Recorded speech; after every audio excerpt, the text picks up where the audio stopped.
Welcome to this March 28th edition of The Truth. I'm John Gordon. Today's broadcast is brought to you by Perfect Circle Renewable Energy, and our studio sponsor is Bone Frog Coffee. We welcome both of them to The Truth. Well, it warmed up yesterday, 70s and 80s all the way up and down the East Coast. But today is another story on WMLB in Atlanta. You're only going to get 67 today after having gotten up to 82 yesterday. In Norfolk, WJFV. We're coming to you in Norfolk, where it is 50 degrees today, same as in Richmond on WJFN. And in Pittsburgh, it's 42 degrees today. We come to you there on WJFG and WJFA. And in Nashville, it's 58 degrees after having been in the 70s yesterday. So just a little tease all the way up and down the East Coast. And today in West Virginia, where we come to you on WBKE, WZST, WHTI, WRLF in Morgantown, Wheeling, and North Central and Fairmont. 43 degrees for you folks in West Virginia today. So it looks like in West Palm Beach we had about 2 days of spring, and now we're right dead back into the midst of summer. It's going to be in the mid-80s here today. Not much to complain about, frankly. Rain tomorrow, though.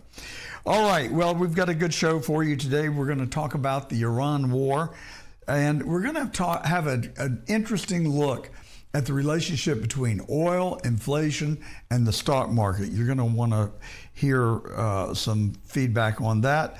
Then we're going to talk about the TSA and the demonic Democrats who have forced a shutdown of effectively a shutdown of TSA, or at least a big slowdown, and the ripple effects that that's having throughout the air transportation system. And then you're going to want to stay tuned for this. We've got some interesting insight into Anderson Cooper. You know, I've always known that guy ain't quite right, and now we're going to give you a glimpse into why that's the case. We also have A.M. Gold coming on today. We're interviewing her about her book, Shh, Shh, Boom. It's an interesting title and an interesting book. And then we're going to have an interview with a guy who I've become friends with, Steve Stern. He's from Fort Lauderdale, Florida, and he's showing people how to turn Broward County and Palm Beach County, the two holdouts in Florida, how we're going to turn them red. This guy is in his 80s, and he's still moving the needle. Just a real interesting look at the bare bones of politics. And if we can get our screen to cooperate. Why is the screen not cooperating? It's just making life difficult for me. Well, I don't know. Let's try the old-fashioned way. There we go. We had it. Live television, ladies and gentlemen. Isn't it great? All right, so the Iran war, I think you know what President Trump is learning the hard way is that war is easy to start, but hard to stop.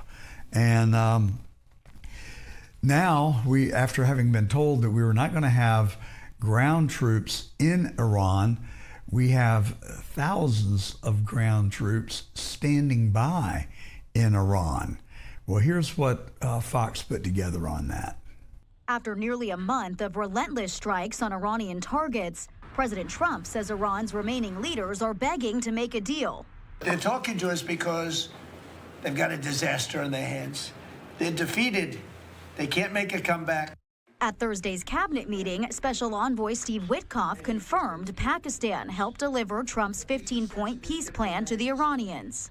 And you have directed us to maintain confidentiality on the specific terms. We have told Iran one last thing: don't miscalculate again. While the Iranians are denying the talks publicly, President Trump revealed a gift they sent earlier this week. They said to show you the fact that we're real and solid and we're there. we're going to let you have 8 boats of oil. They then apologized for something they said, and they said, we're going to send 2 more boats. But the commander-in-chief is making preparations in case diplomacy fails. Marines and elite Army paratroopers are heading to the region, raising concerns on Capitol Hill that ground operations could be coming. Well, it's pretty messy, and it's caused some real strife in the stock market. By the way, we come to you not only on the John Fredericks Media Network, but also on cdm.press across their 13 digital platforms, and they also live stream us on their social media. But if you really want to help us out, just go to Getter, Rumble, Facebook, YouTube, and hit the live button, look for John Gordon Truth, and subscribe. YouTube is throttling the heck out of us. We haven't been on Getter, but a short period of time. We've got well over 2,000 subscribers. YouTube, we've been on for 4 years, and we've got a paltry 1,700 subscribers. So we're trying to get traction. If you want to help, please go and subscribe. It doesn't cost anything. Just take you a second to do it. But it's also fun to watch us on Getter, because there you can interact with us. And we've got several thousand people interacting with us every Saturday on Getter on the John Gordon Truth page. But back to the war in Iran. President Trump is having a tough time wrapping this war up. And the Iranians are, I think, foolishly digging their heels in, because President Trump is promising shock and awe if they don't come to the bargaining table. And there's a lot of gamesmanship going on. President Trump says, we've had great diplomatic talks. And then Iran comes and says, no, we're not talking at all. But their underlings are. So it's just messy all the way around. But I tell you, if you want to talk about a mess, just look at the Dow Jones Industrial Averages since this war began just 3 weeks ago. It seems to be in free fall. If you look at the chart from the high just three and a half weeks ago, you can see that it keeps teasing us. It takes a dip, and then it'll come back the next day. Then it takes a bigger dip, and then it comes back up the next day. Then it takes another dip. Then it comes back up. Then it takes another dip. And that's kind of the progression of a declining stock market that you've seen throughout history.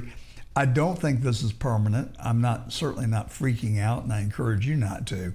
But it is troublesome if you have your savings in the stock market, like so many of us do, and you look at the numbers. I mean, we're down well over 10% just in 3 weeks, probably closer to 12%. Yesterday was not a good day. So we need some good news. And I think President Trump is keenly aware of that, because we have this pesky little thing called the midterms that are coming up. Not too far away. Most primaries are in May and June. Some are as late as August. I can tell you this. There was a state house seat in Palm Beach County, and the Republicans in that district have a 42% of the registered voters, and Democrats only have something in the low 20s. Independents have the second largest number of voters, and they're at 32 or 33%. John Maples, the Republican, lost by 1,000 votes out of some 38,000 votes cast to the Democrat. Now that made national news, because the Democrat won in what was traditionally a Republican safe seat.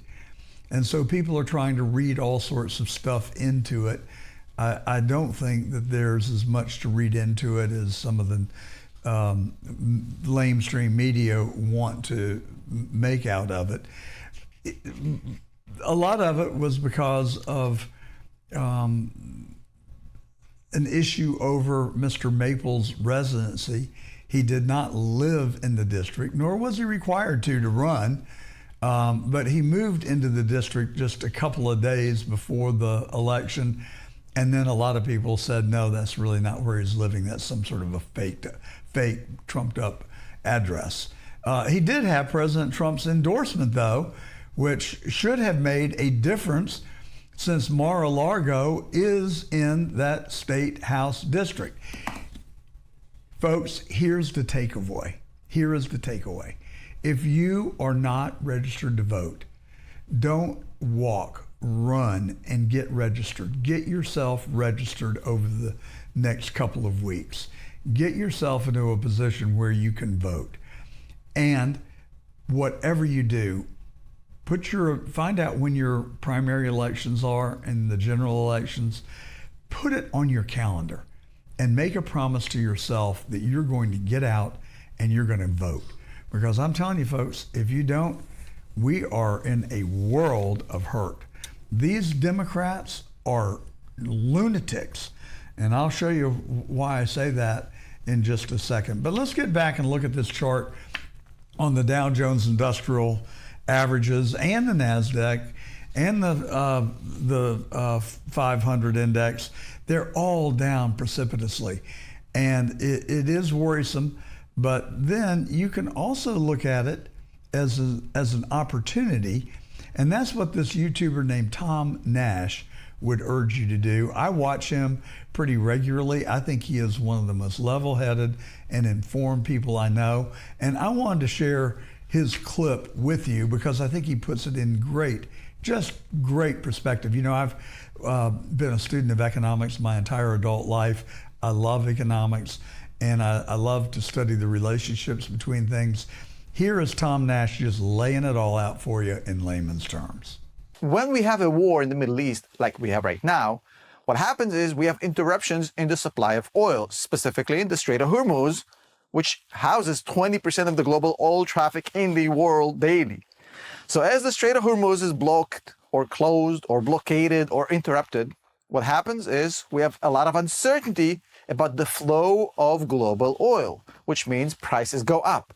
And if oil prices go up, what happens? Well, we have increased fear of inflation because everything we consume needs oil, needs energy. We need energy to produce goods, to move those goods from point A to point B, etc., etc., etc. So the higher the oil prices are, the more we have fears of inflation. And if inflation comes in and hits us when the economy is already being kind of shaky with bad job numbers, with a lot of macro uncertainty, well, we have an increased risk of recession.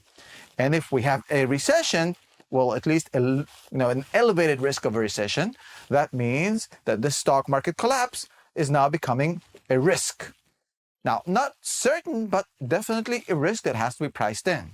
So oil prices can quickly take us down this rabbit hole and bring us to a stock market collapse. Now, not every oil price spike in history have caused this. In fact, very few. But certainly when this happens, the risk gets priced in by the stock market because the stock market is very, very future facing. Whenever we have the smallest, tiniest risk, it's always going to get priced in today based on the absolute worst case scenario. And the worst case scenario is what we've seen in the 70s. In the 70s, we had a weak economy, we had inflation, high oil prices, and high interest rates that took us into a massive recession that took years to fix with Paul Volcker and the Fed, etc., etc. This was the stagflationary nightmare of the US economy in the 70s. And when everybody is right now looking at the situation, the fear is that this may play itself out in 2026. That is the fear that is being priced in by the stock market.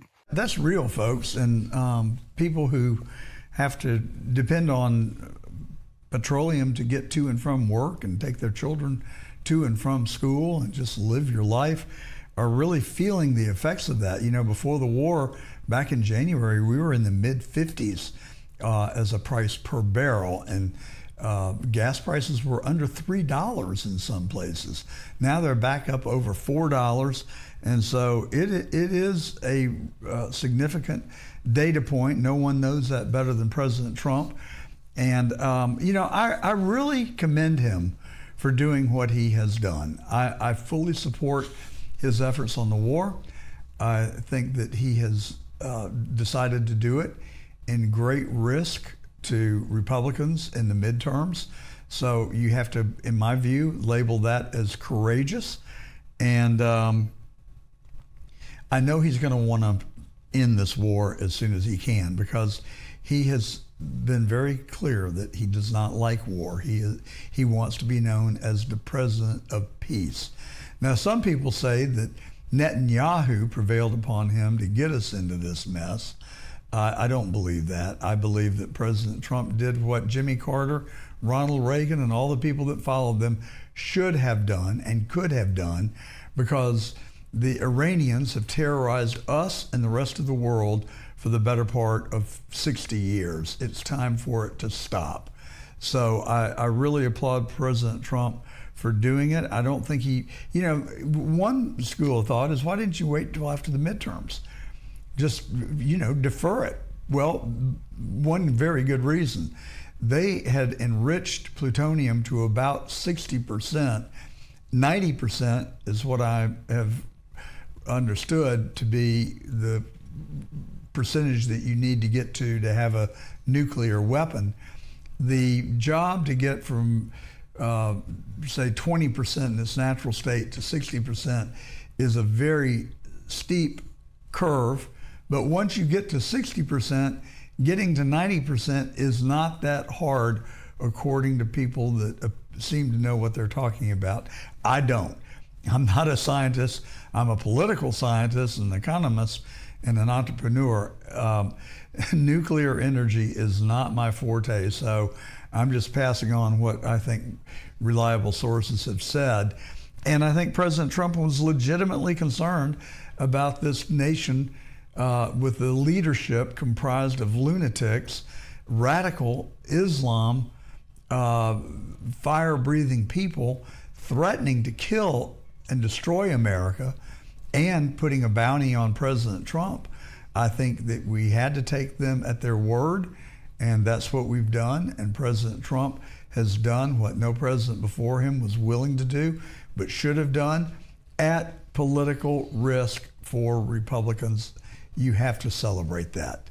Well, as we mentioned at the top of the show, our new studio here in West Palm Beach is sponsored by Bone Frog Coffee. If you grind through the day like I do and need a perfect kick without the jitters, grab Bone Frog Coffee. It's veteran-owned, founded by a retired Navy SEAL, Tim Cruikshank, as a tribute to his fallen teammates in the naval warfare community. Each bag tells a story and gives a peek behind the curtain of special ops. If you don't know already, the Bone Frog is a sacred symbol of SEAL teams that represents those that gave their lives in combat, and is a reminder of the ultimate sacrifice for our freedom and the American way of life. Every bag, premium, small batch roasted from top shelf Arabica beans, smooth, low acid, no robusta junk. Think bold blends like Frogman Dark Roast or the classic Bone Frog Medium. Tastes like freedom in a cup. And here's the real deal. A chunk of every sale goes straight to helping SEAL vets and Gold Star families, aiming for $500,000 donated. Coffee with a cause. Yeah, that's no slogan. It's brotherhood brewed daily. Head to bonefrogcoffee.com, snag a K-Cup, whole bean, or merchandise. Use promo code TRUTH. Start your day like I do. Fuel up, stay sharp, and remember, service before self. Support our veterans, and thank Bone Frog Coffee for sponsoring our new studio. Check them out now at bonefrogcoffee.com. All right, so as I mentioned earlier, the Democrats, they don't care about you and me. They just don't care. What they care about is their own power, and they're clinging to it. They're grasping at straws. they come up with these narratives that they think are going to help them, like, oh, we're standing up to Trump. Oh, we're shutting down HHS and the putting ICE on ice, I guess you would have to say. And, you know, ICE actually enforces the law of our nation. And who would want to suspend their activities? Well, I can tell you the Democrats do, because they think that's the only way they can win. If they can get enough people exercised over ICE in the pursuit of and performance of their duties, and they can suspend their activities even for a short period of time, it gets them closer to their goal of creating millions of new Democratic voters. That's what they, I think, mistakenly believe. I think if President Trump were to come up with a slightly kinder, gentler approach to deportation, I'm not saying don't deport, I'm just saying one size does not fit all. We've got bad guys, we've got criminals. They need to be handled then differently than someone who has been in our country for a sustained period of time, who has actually contributed to our society and has been here living in accordance with our laws, except people are very quick to remind me when I say that they are here illegally and therefore they have broken our laws. I get it. I understand. Just know that those immigration laws are misdemeanors. It's not like they've committed some egregious felony. And I'm not going soft on the border at all. The border is shut, firm. Thank you, President Trump. My own belief is that people that Biden invited here unlawfully and encouraged to come need to be sent home. They need to be sent home immediately. People who've been here over 5 years, but less than 10, maybe we could give them a work permit to allow them to stay for 3 to 5 years and then review their conduct at the end, or the whole time that they're here, for that matter. If they get caught committing a high misdemeanor or a felony, they automatically get shipped back to their country of origin. But if they live here, they work, they pay taxes. Now, under the Gordon plan, they would have to sign an agreement that they would not make any effort to register to vote, and they would not attempt to obtain services from our social services. That's just my perspective. And then if you've been here over 10 years, then we need to take another closer look, particularly if they have glue, like as in family, children, a spouse, aunts, uncles, parents, whatever. I think that we've got to take a more measured approach to deportation, or else it really will hurt Republicans long term. And I think if we were to do that, President Trump would have an opportunity to flip the whole narrative on the Democrats. He could be the hero rather than the villain. And, I think we would put the angst on the back burner. Is that playing into the Democrats' hands? Not at all, because if you heard what I said, they have to sign a pledge that they will not attempt to register to vote. And if they are registered to vote, they will withdraw their privilege to vote in this country because it was achieved illegally. So that's the Gordon doctrine. I think that it would work. I think that maybe it's just a rough outline. Maybe we wordsmith it and we spend more time refining it so that we get even some Democrats to sign on to it. I mean, I think there probably are some Democrats, not many, who are not in favor of destroying our Constitution and allowing illegals to vote. I think it's just absolutely wrong. And so I think there's some number of Democrats that would agree. The Hakeem Jeffries of the world and the Adam Schiffs and the Nancy Pelosi's, no, they want to steal elections. They want to cheat. And registering illegals is one of the prime ways that they can cheat. And that's why the Save America Act needs to get passed. And if you want to do your part, sit right down and write your congressman a letter. Do it right now. It'll take you 5 minutes. Mail it. And you know what? They really pay attention. And not your congressmen, your senators, because that's who has the ball is in their court now, and they need to know that their constituencies and the American people want the Save America Act passed. 80% of America do. 80%. So when Democrats oppose that, they're opposing 80% of America. Is that representative democracy, or is it doing what they want and flicking everybody else off because they want to grab power? Well, similarly, the governments have shut down the Department of Homeland Security. It was debated in the Senate yesterday. They're trying to strike a deal so that they can reopen the DHS and come to the middle on allowing TSA to come back and some number of ICE agents. We need that. And I hope that the Democrats and the Republicans can find a middle ground on which they can agree. But, withholding law enforcement at a time when we are at war with a terrorist state, a state that sponsors terrorism, we suspect that there are sleeper cells inside our country right now awaiting to be activated, and you're going to withdraw the people that are here to make us safe? Really? I mean, it's just lunacy. It's lunacy. And that's why I say they're mentally troubled. I really firmly believe that. Nobody could be so blind for their own power and then not be able to see that they are putting American citizens in harm's way. And I just pray that nothing happens. I don't want my words to come true. But if they do, you heard it here.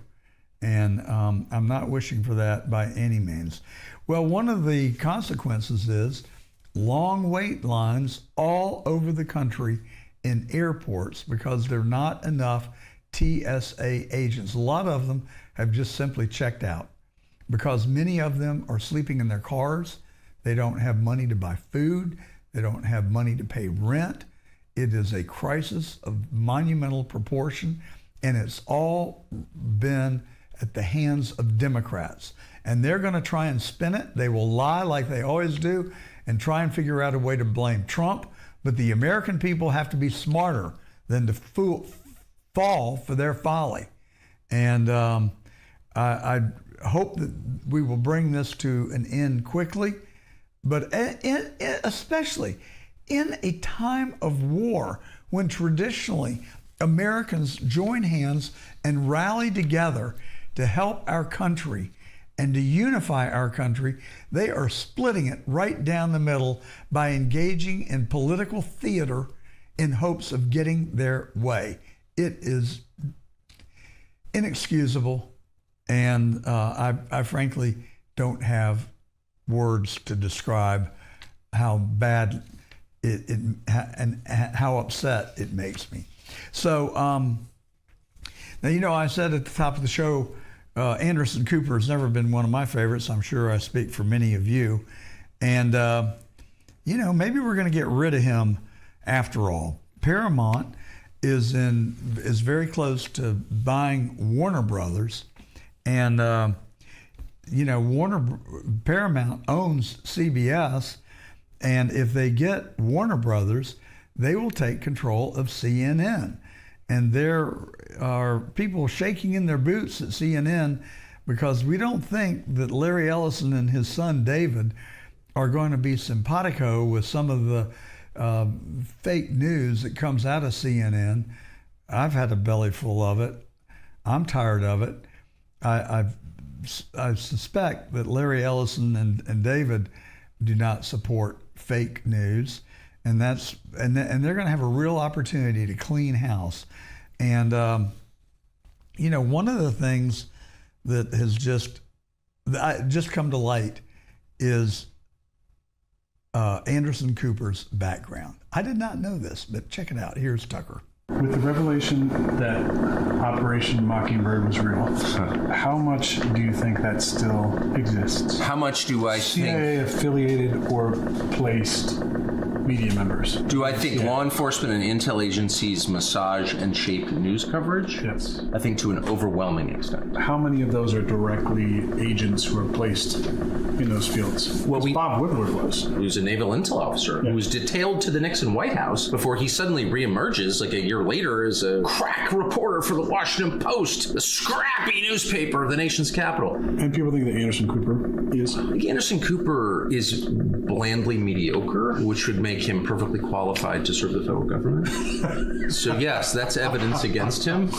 He's also weird. Well, we know from the Twitter files that there were intel agents from not just this country, but other countries working at Twitter, period, reading your direct messages, That's true. censoring your opinion. Well, Anderson Cooper was an intern at the CIA when he was at Yale University, which is a favorite recruiting ground for the CIA. And he was an intern. He worked at the CIA for some period of time. And as you folks know, I've made no bones about the fact that I think that there is a core in our federal government that is absolutely rotten. And so much of the rot points right to the alphabet agencies, chiefly the CIA, and also the FBI. The things that they've done inside our country are shameful, they're illegal, they're extra-constitutional, and they need to stop. And one of the things that the CIA has done, Project Mockingbird, they've infected every major media outlet in America, except for the truth. I'll tell you, to my knowledge, we have no CIA presence inside the truth, and I don't want it. And I do look over my shoulder a little bit, not bad, but a little bit. I do not want to fall prey to them in any way, and so I'm careful. I don't obsess about it. I don't think I'm a target. I think my megaphone is sufficiently small right now that we don't have to worry about it. But you can help change that if you'll just go to YouTube, Facebook, Rumble, or Getter and subscribe and like our channel and share it with your friends. Encourage them to do the same. We can enhance the size of our megaphone, which is what I would like to do, not for vanity, certainly not for money, but because I would like to spread the truth. That is my sole objective. So Anderson Cooper, I think we've gotten a glimpse into what motivates him. He's on somebody's payroll in addition to CNN, I suspect. I don't know that, but I certainly suspect it because everywhere there's a news story, he magically appears and seems to have kind of an inside track, and I think it probably relates back to the CIA and their influence in this country. Now, they do a lot of really good things. There's no doubt in my mind that they have been working in Iran for months, maybe years, to bring about regime change. I don't like that concept in general. However, when you have a state-sponsored terrorist nation, absolutely. When you hold 54 American hostages, diplomats, hostage for over 2 years, absolutely. Those people are certified nuts. And the surprising thing to me is, I know some people from Iran, and I don't know a lot of people from Iran, but I know a handful. They are very smart, well-educated, mostly in the United States, and just nice people. And I've asked them, what is up with Iran? And they just matter-of-factly say, well, the leadership does not represent the majority of the people of Iran. They're radicals and they're lunatics. And so kudos to the CIA and all of those people who have worked and put themselves in harm's way to help protect our freedoms and ensure peace around the world.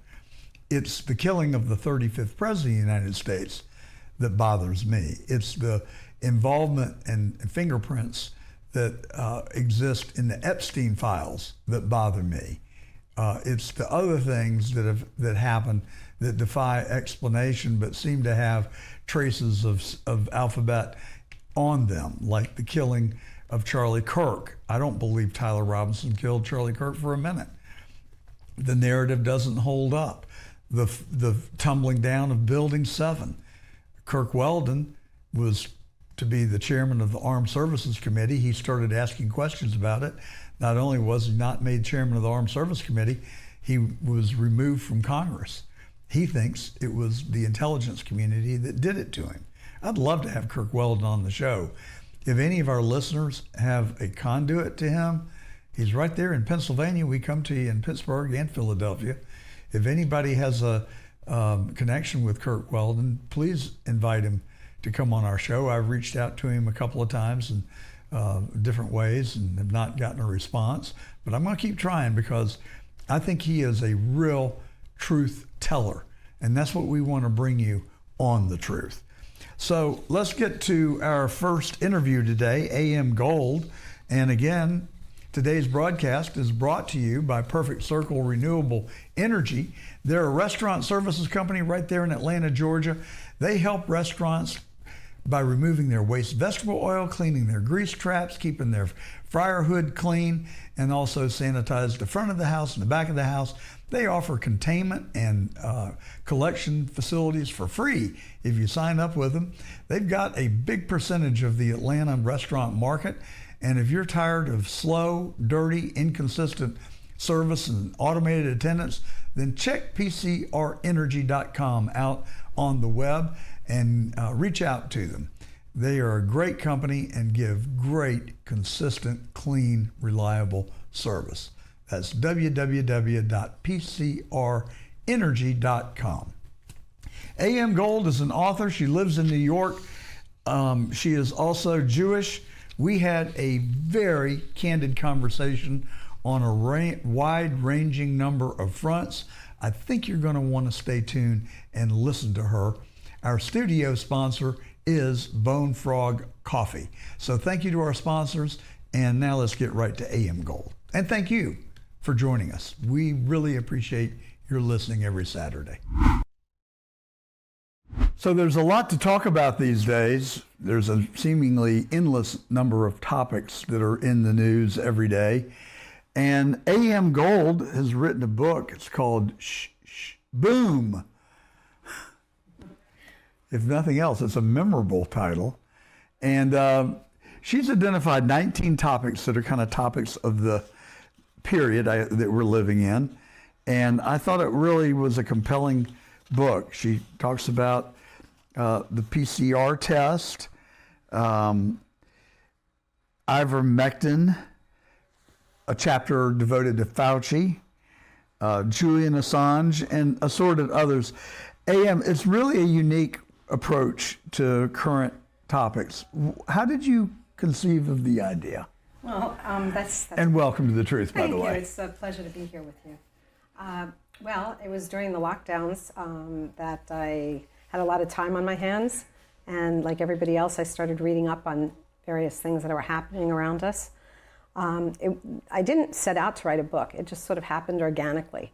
I started taking notes on a lot of different areas that I knew nothing about, some of which were very shocking. And I was reading testimonials and various videos and started to put notes together. And the notes started to become categorized. And before I knew it, I had a book. How did you research for it? Well, I went online. There was a lot of online and Telegram. And what I found interesting was that the most interesting things came to me through community discussions. People started to feel more comfortable placing some controversial issues and old videos and different testimonials from way back when, and they started feeling very comfortable with placing them there. And so that gave a lot of food for thought. When you zoom out to 30,000 feet and look at your book, yeah, is there a thread that runs through it? I think it's really about it's just various topics. It's people that I found fascinating, or topics that are very important at this time. So, for example, I start out with New York City 2020, and that's where I lived. It was the epicenter, one of the epicenters of the pandemic era. And so the reason I wrote that chapter particularly was I felt like years from now people are going to want to know, what was it really like to live there? How did it feel to actually live there then? So I started off with that topic. And then, of course, there were other topics, the PCR test, which you mentioned, which I thought was fascinating because basically everything... It was a fraud, right? Right, and everything flowed from the PCR test. So once they had those results, then that moved to the vaccines and other positive, negative results. And so that was a very important part of the pandemic. So paradoxically, when I read the chapter on New York, well, you're not real keen on de Blasio, right? Yes, I guess you could say that. And you weren't real fond of Cuomo either. I would say that too. But they were both at the forefront of the COVID tragedy or debacle. And when I was reading what you wrote about de Blasio, I wasn't aware that he had refused to close the schools. Now, DeSantis, on the other hand, ordered the schools to reopen and got widespread praise for that. But de Blasio beat him to it, and he just refused to close the schools. And he was condemned pretty resoundingly for that. Yes. I actually had a sister who was a teacher for gifted children. And we just remember that we were like waiting for them to be able to go home. And he just kept extending the deadlines. And then what was fascinating was at the end, a year later, when they were starting to go back again, a year and a half later, he held them back at home. And so others were going, and yet New York City was still locked down. Seems like he was determined to get it wrong regardless of which end of the spectrum he was on. I'm not sure, but I think he was also planning to run for president that time, so perhaps he wasn't, he didn't have his full attention. Yeah, well, I'm going to be the tooth fairy too, so, we both have equal chances of achieving our goal. But de Blasio was really, in a way, Mondami on steroids, was he not? Or maybe he was the pioneer. Maybe he showed Mondami the way. I don't know if he would have needed showing, but I know that he was unto himself, de Blasio. It's a very hard city to run. It's one of the most difficult jobs in the world. And you really have to love people. You have to be able to unite people, bring them together. It's a job that you have to work literally around the clock, and he was sort of going to the gym, people couldn't find him during some of the big crises that we had. But wouldn't you describe him as a socialist? I think he would, I'm not sure how he would describe himself, a socialist, Marxist, some form of communist, for sure. Yeah. Yeah, I mean, he always showed traits of that. So it's really strange to me that so many affluent people in New York voted for Mondami. And now the first thing he's going to do is tax the hell out of them. Right. I mean, are they just not tuned in to reality, or are they just so virtuous they're willing to give up their fortune to elect this 30-something-year-old socialist? I think first of all you have to go back and look at election integrity. I think that there's still room to improve the elections. And for example, they were asked to give some of the ballots back from the election results, and they refused to do it. So we don't really know. Nobody's really checked to see the real true results of the election. So you question whether Mondami was I think every city these days, without having formal ID and one-day voting, and the mail-in ballots are a disaster, and they're counting them days after. So I really don't think you can necessarily feel that he actually won with the numbers that they say he did. Interesting. I've heard innuendo, but I haven't heard outright allegations of a stolen election. I'm not alleging, but I'm assuming that given the way the elections are run and there's so much controversy, People were very surprised that he got as many votes as he did. But then again, he was really running against Cuomo.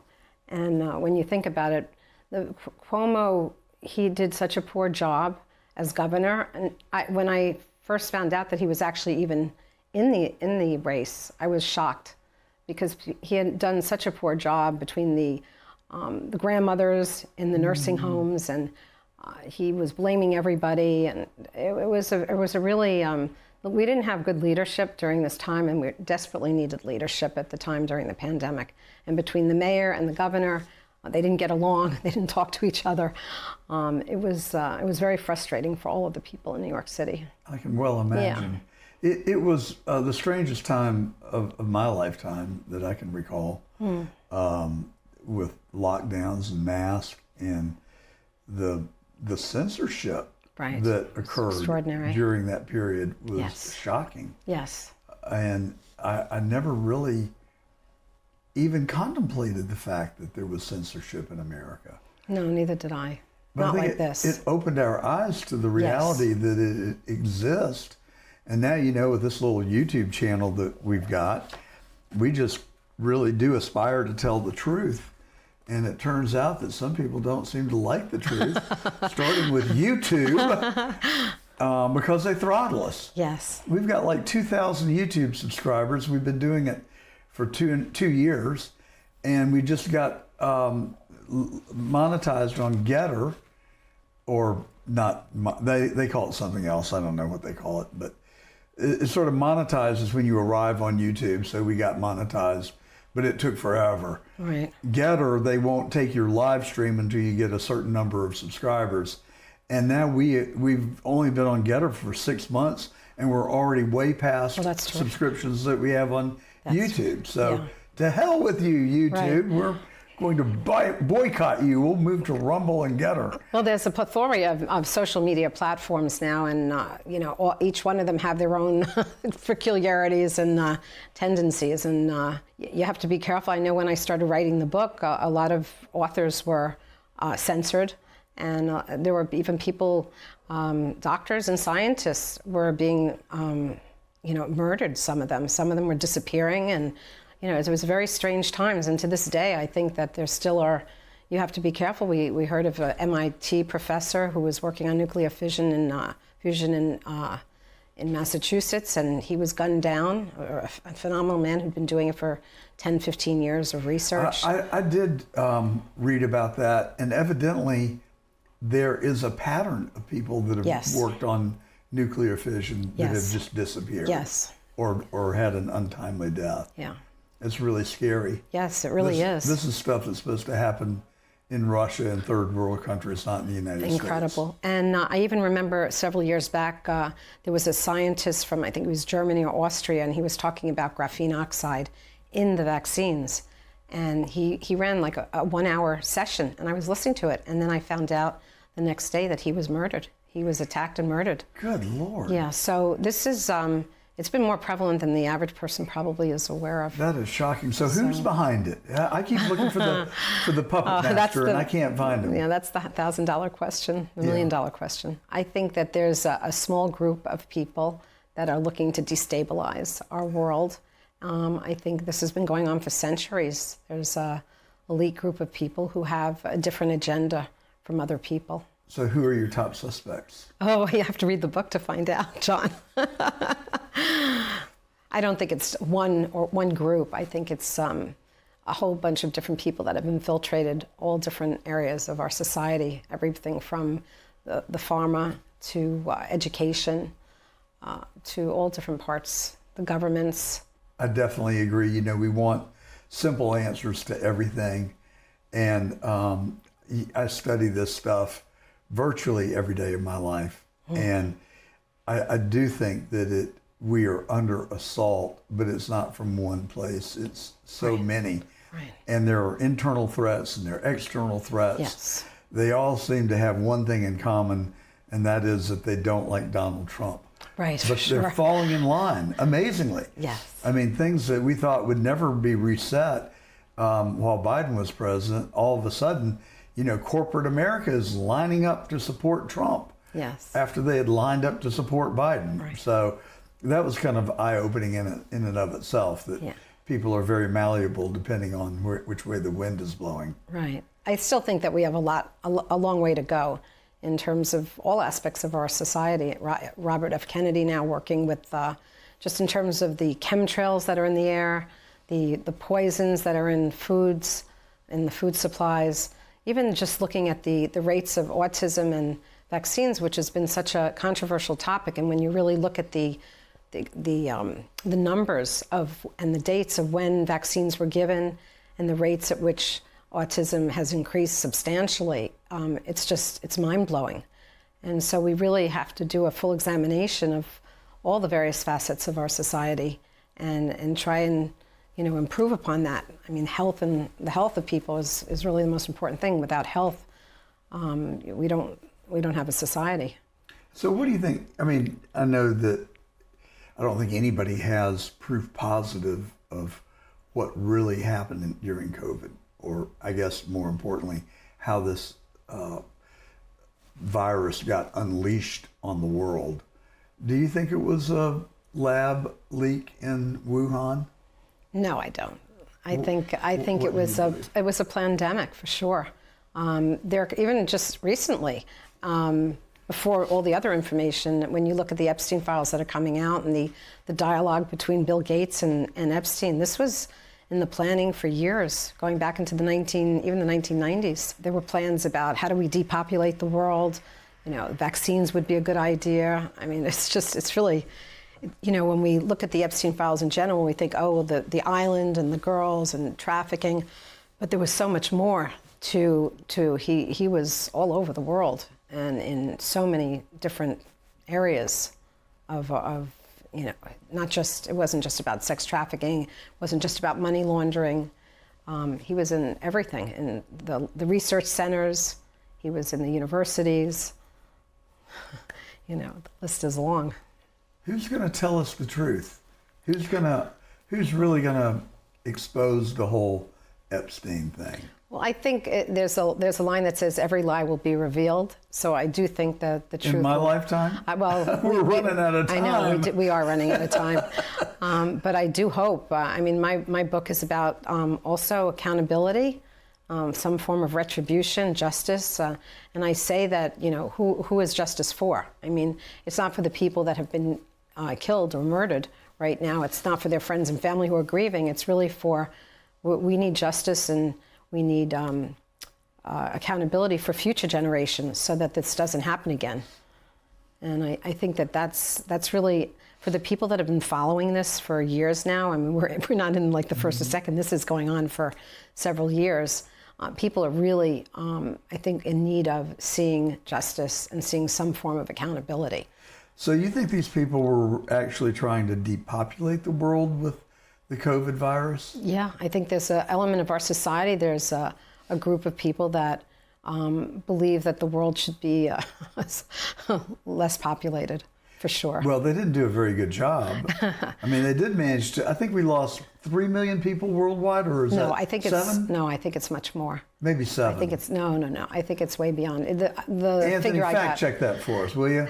I think at least 20 million, maybe a lot more. Oh my goodness! But also the people that that's out of 8 billion. That's why I said they didn't do a very good job. But I know 8 people reasonably well. Right. Who died from COVID. Yes. Now they may have had underlying health issues. Okay. But I think were it not for COVID, they'd be alive today. I think we all know people. And plus, in fact, I was just in the UK and I was at a health and wellness in Guernsey, a little island, a British Isle. And the whole purpose of that was they brought scientists and doctors together to talk about the pandemic. Because Guernsey, I don't know if you know, was 97% mandated for vaccinations. And so they were an interesting group to look at. And there were a lot of people, there were hundreds of people that came from the island for the conference. And the stories that were told were just mind-blowing. So many injuries, so many young people, kindergartens that didn't have the same number of children the year after and the year after. And I mean, there were so many stories of a young girl, 33, marathon runner, great shape, had to take her parents into the hospital. And they forced her to have a vaccine, which she didn't want. and literally within a week she was completely gone. So, and I also had a cousin, I'm sure, like other people, totally perfectly healthy fellow, in fact, best health of his life, and within a week he was blood clots and he was gone. So I think the stories are coming out. I know 3 people that fall into that category. Yeah, I think the stories are coming out now. Did you take the vaccine? I did take the first one because I too had elderly parents. So I was, for me to be able to wheel them in to the hospital, I had to do that. Which one did you get? I believe it or not took Pfizer, thinking, well, Pfizer was given in Israel to all of the people. But I think they all have problems. Well, you know, interestingly, I've always prided myself that going along with the crowd and being popular has never been my number one priority. And I think that is somewhat unusual. I mean, my sense is that most of the people that I know want to be well liked and be popular. Right. Who doesn't? But I've always had a pretty strong constitution about what I thought was right and wrong. Right. And my instincts told me that this vaccine had been rushed to the market. Yes. And we didn't really know what COVID was, and that it did not feel right to me. Right. And then I had so many friends that would come up to me and just in casual conversation, well, you have gotten the vaccine, haven't you? Right. I said, no, Peer I pressure. haven't. And they were like, well, I'm on the board of so-and-so hospital, and if you'd like, I can get you a VIP appointment. And I heard this over and over and over and over again. And my wife and I consciously talked about whether we should get the vaccine. Right. So finally, a good friend of ours said, she's on the city council in Palm Beach, she said, well, I can get you an appointment for the vaccine if you'd like. And I said, well, yeah, let's get it. So we got 2 Pfizer Oh, you did? shots. You went against your better judgment. And that's the point. I mean, yes. the peer pressure and just the talk Peer pressure, yep. was so overwhelming. It was the momentum. Yes, and I thought I was immune to that, and I wasn't. Right. And even to go into our club across the Intercoastal for lunch, you had to have a vaccine card. But imagine all the people a lot of people got it because of their jobs. If I had my sister, she says, I told her, don't get it, don't touch. And then she says, I have my job. Yes. And they just, in their mind, they weren't thinking, oh, I could die from this or I can be seriously injured. Well, they were just thinking, I need my job and it's required. Well, and I was talking to somebody in an interview earlier today.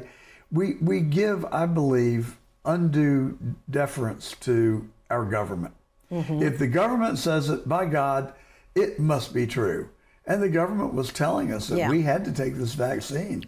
When you look at the whole picture of people that the Cuomo's pushed his brother on Chris on they made fun of people. They made fun of the president when he recommended certain things. But he was leading the charge on the vaccine. Yeah. He actually took credit for getting the vaccine out, and I think they called it Operation Lightspeed, wasn't it? Operation Warp Speed. Warp Speed, yeah. Yeah, well, that's still very controversial. He hasn't come out. Maybe not as fast as light, but pretty darn close. But for me, what I found interesting is in researching all of these various topics now and having a better understanding of what the world is about, who's really running the world, that it's not really, everything is not as it seems.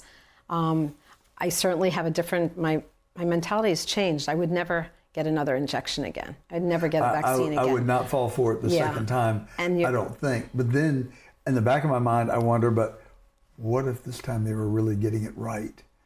Then you just don't know. No, I'm not.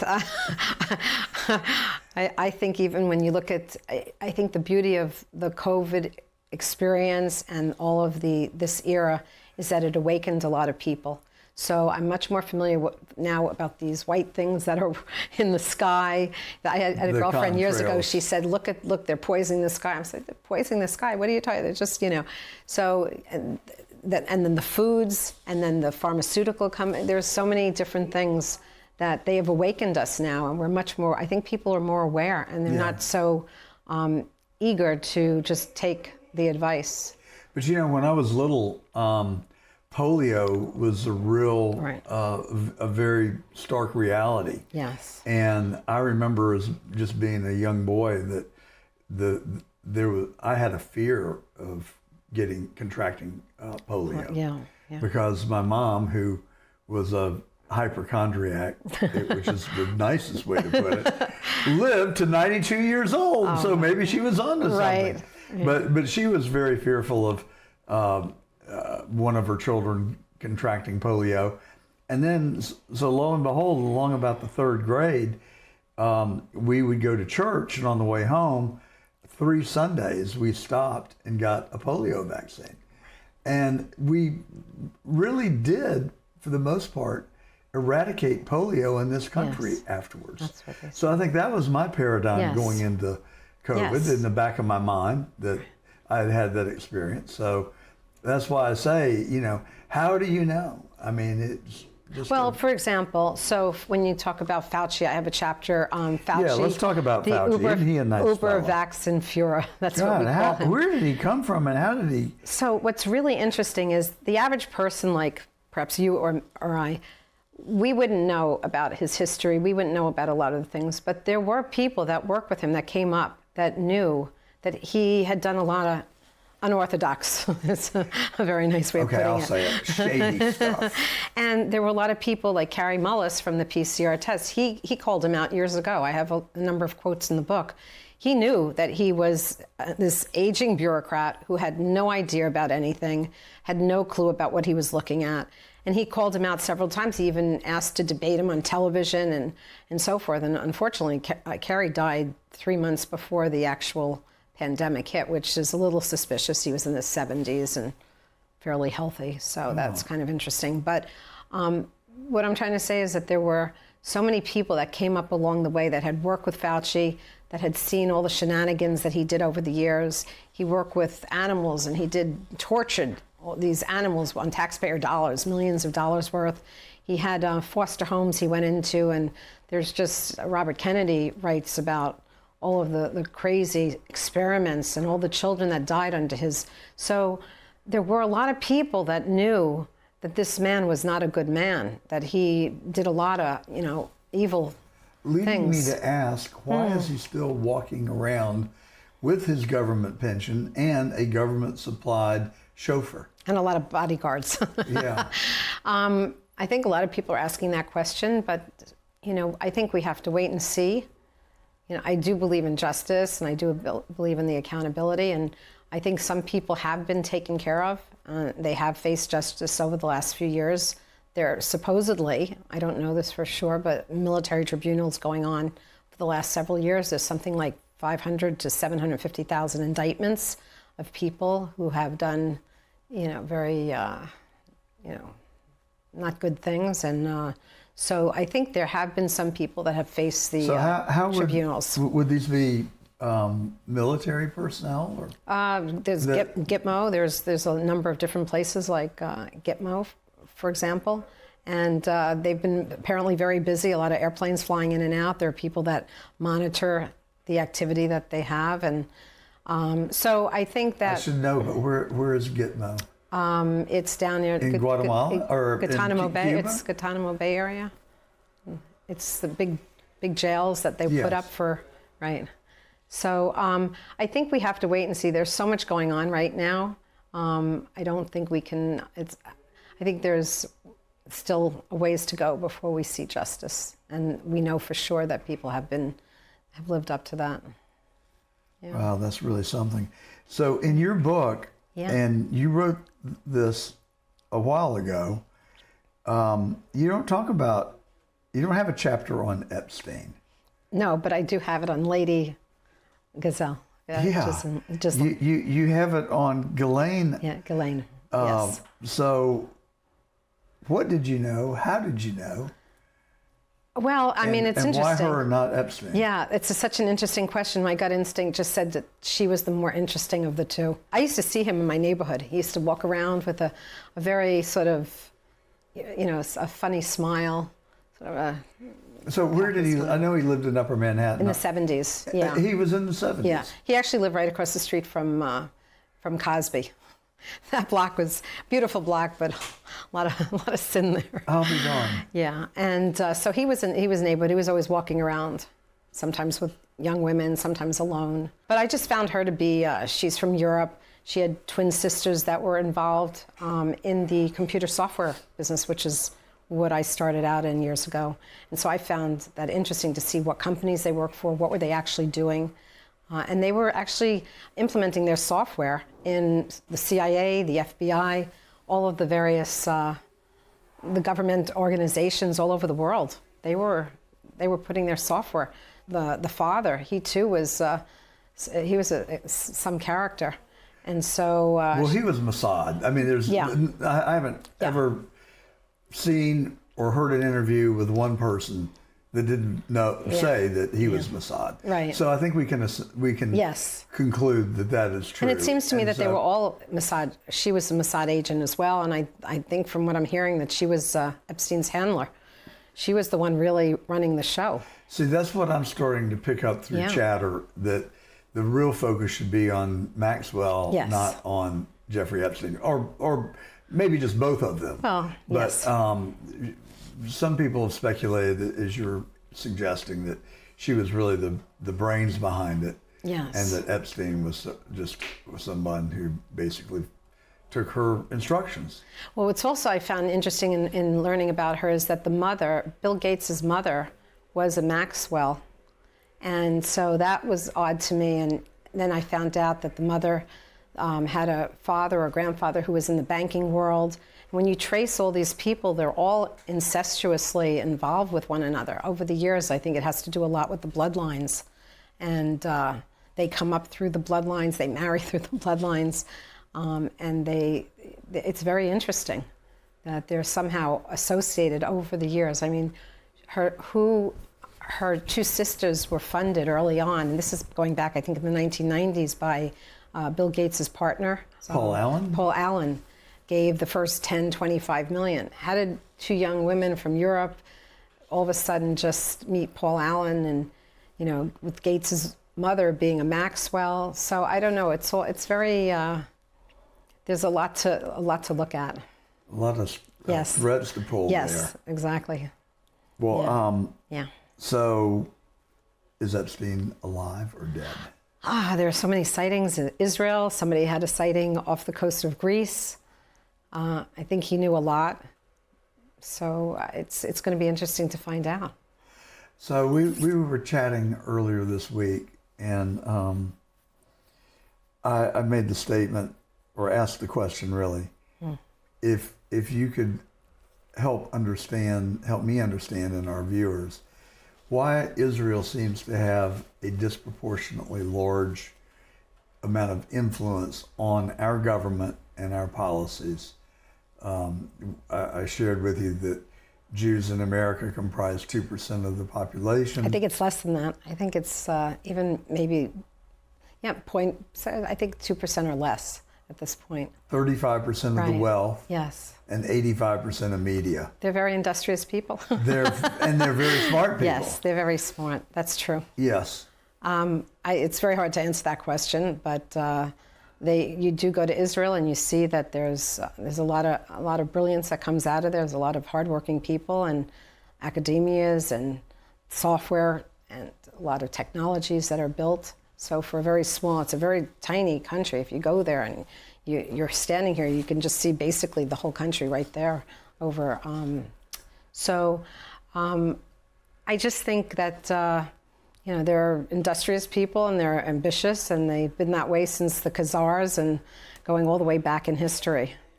So is it because of their political donations that they wield so much power, do you suppose? Well, donations always help for everybody, for sure. But I think the next few months are going to be very interesting. But there's stranglehold on the media clearly gives them a lot of power. Oh, for sure. Yeah. And I mean, there's only a few individuals that really handle the mainstream media, and they all have the same narrative. Mm-hmm. So that's difficult because people don't get the truth. And they seem to skew left. Yes. Now, yes, they do. I presumably it's okay for me to acknowledge the fact that you do practice the Jewish faith. Yeah. and you attended Harvard. Right. So you fit the mold that we've described. You're very smart, and but you're not liberal, which goes against the grain. Well, it's interesting. I grew up in New York City, and which is very liberal. It's a Democrat. Everybody was Democrats. Yes. And there was nothing wrong with being a Democrat. I think Trump was a Democrat. He was a Democratic family as well. But these days, Democrat has really transformed into a different type of party. They're much more socialists, Marxists, some communists. This administration in New York City is definitely. And those are the far left, I would say. I mean, there still are a good number of the John Fettermans of the world that I believe are more interested in truth and pragmatism and our own national interest. But you're actually, I wouldn't say that you're in the middle. I would say that you're pretty far to the right. I'm definitely I'm conservative leaning. I'm more of a Republican at this stage. Yes. And what do you attribute that to? I don't know.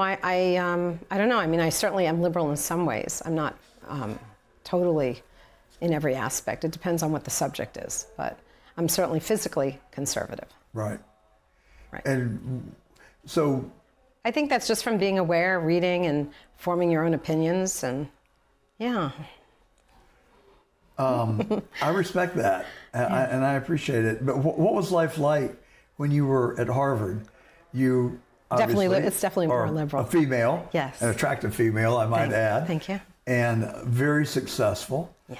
And you went back to Harvard later in life and got an MBA. Well, not an MBA. I was there for the Owner President Management Program. It's a 3-year program. Okay. Yeah, oh wow. Yeah. They do about 300 case studies over the period that we were there. It's a great program. So is that an MBA Some plus? people, yes. Well, some people had MBAs. Because an MBA is 2 years, right? Right. No, a lot of the people had already had MBAs that were there. I see. But you had to be a majority owner of a company. So, yeah. Well, I bet you made some nice contacts. Yes, great contacts. Did you find that popular, that census to be pretty far left, or were they more like you? Well, it is interesting. I did send out a notice about my book, and everybody was excited to read it, and I got a few people that enjoyed the book very much. And definitely there are certain people that are very liberal that the minute you mention Trump, they go into a tizzy. But, it's interesting. We had a reunion in Singapore recently, and I looked on the television, and everything was CNN, and it was quite shocking what they were saying about Trump. And the stories that they were telling, I was like, wow, that's not true, So, and they leave CNN all over the airports, and I think a lot of people get their information basically from mainstream media, especially overseas.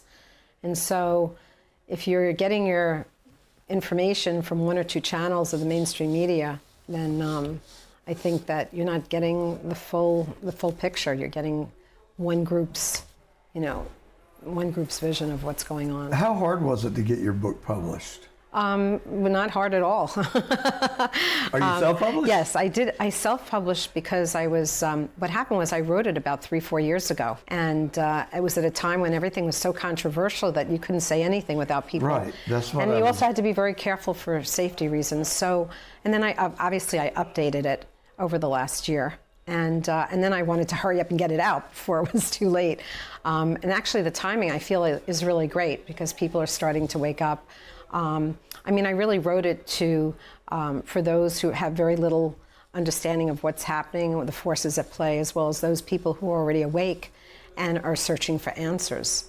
And so I think the timing was good. So I pushed it out. Self-publishing can be great. And it's gotten a lot of attention. And so how did you distribute the book then?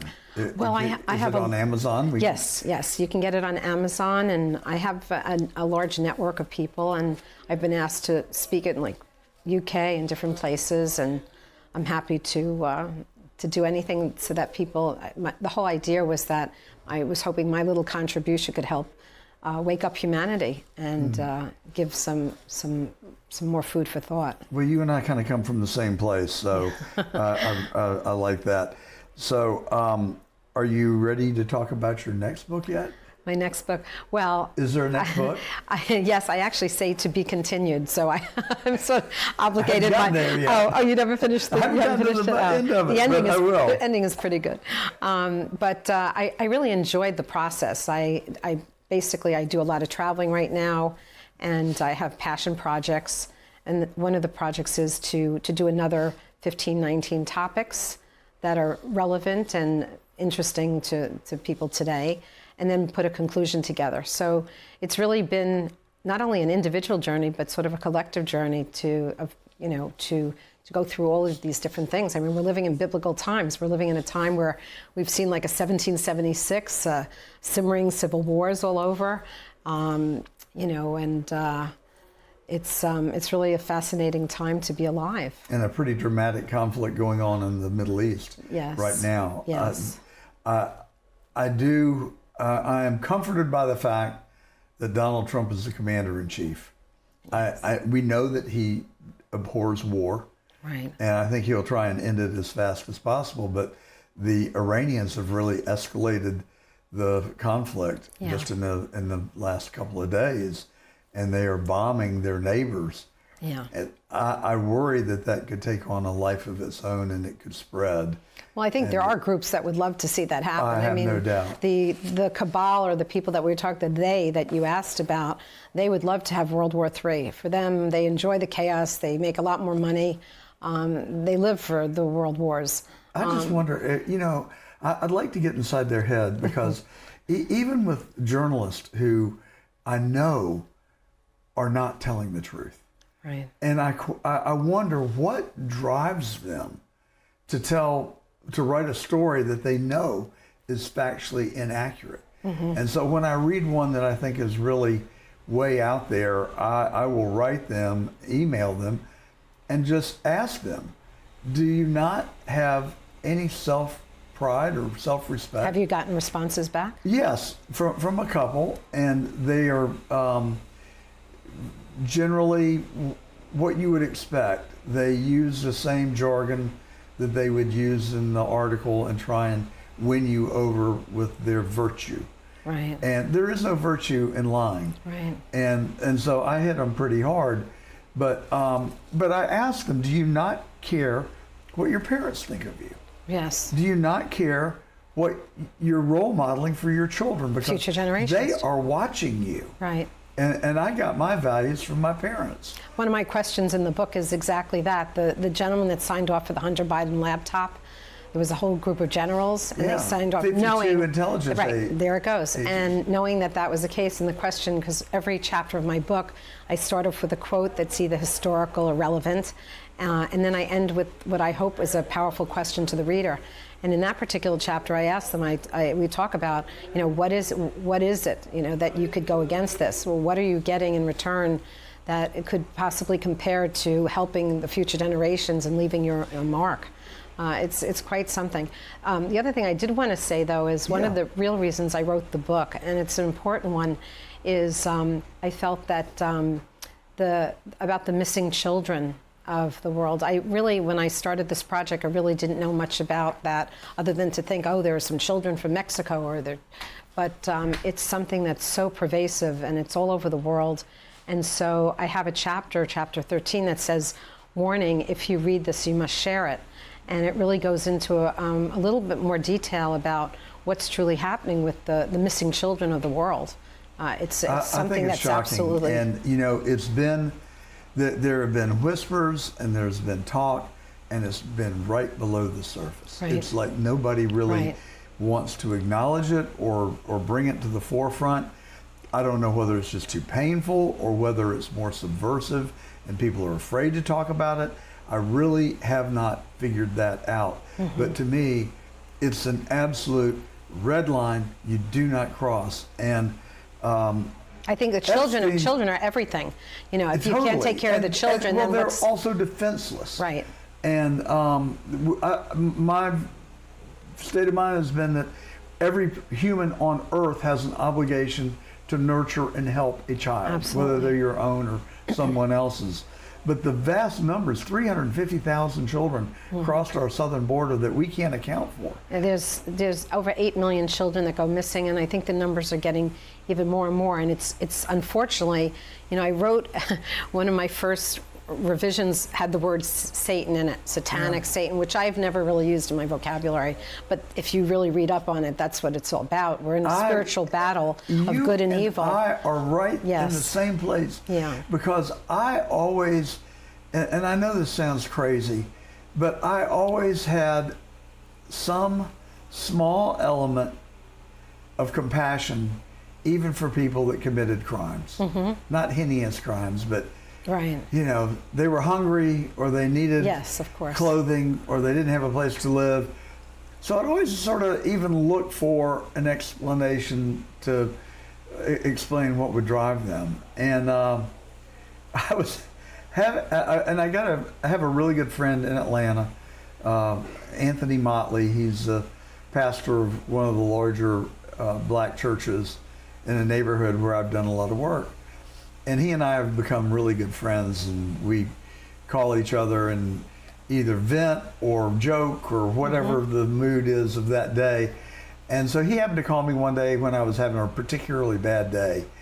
And we were chatting along, and I said, well, Anthony, and I do look to him for spiritual guidance. I said, he's very smart and has just huge wisdom. And I said, I understand that the Bible says that God made man in his image. He said, that's right, whatever chapter and verse. I said, well, that just leads me to one question then. He said, sure, what's that, John? What is the matter with God? And he said, oh, no, John. He said, it isn't God. It's that little brother of his.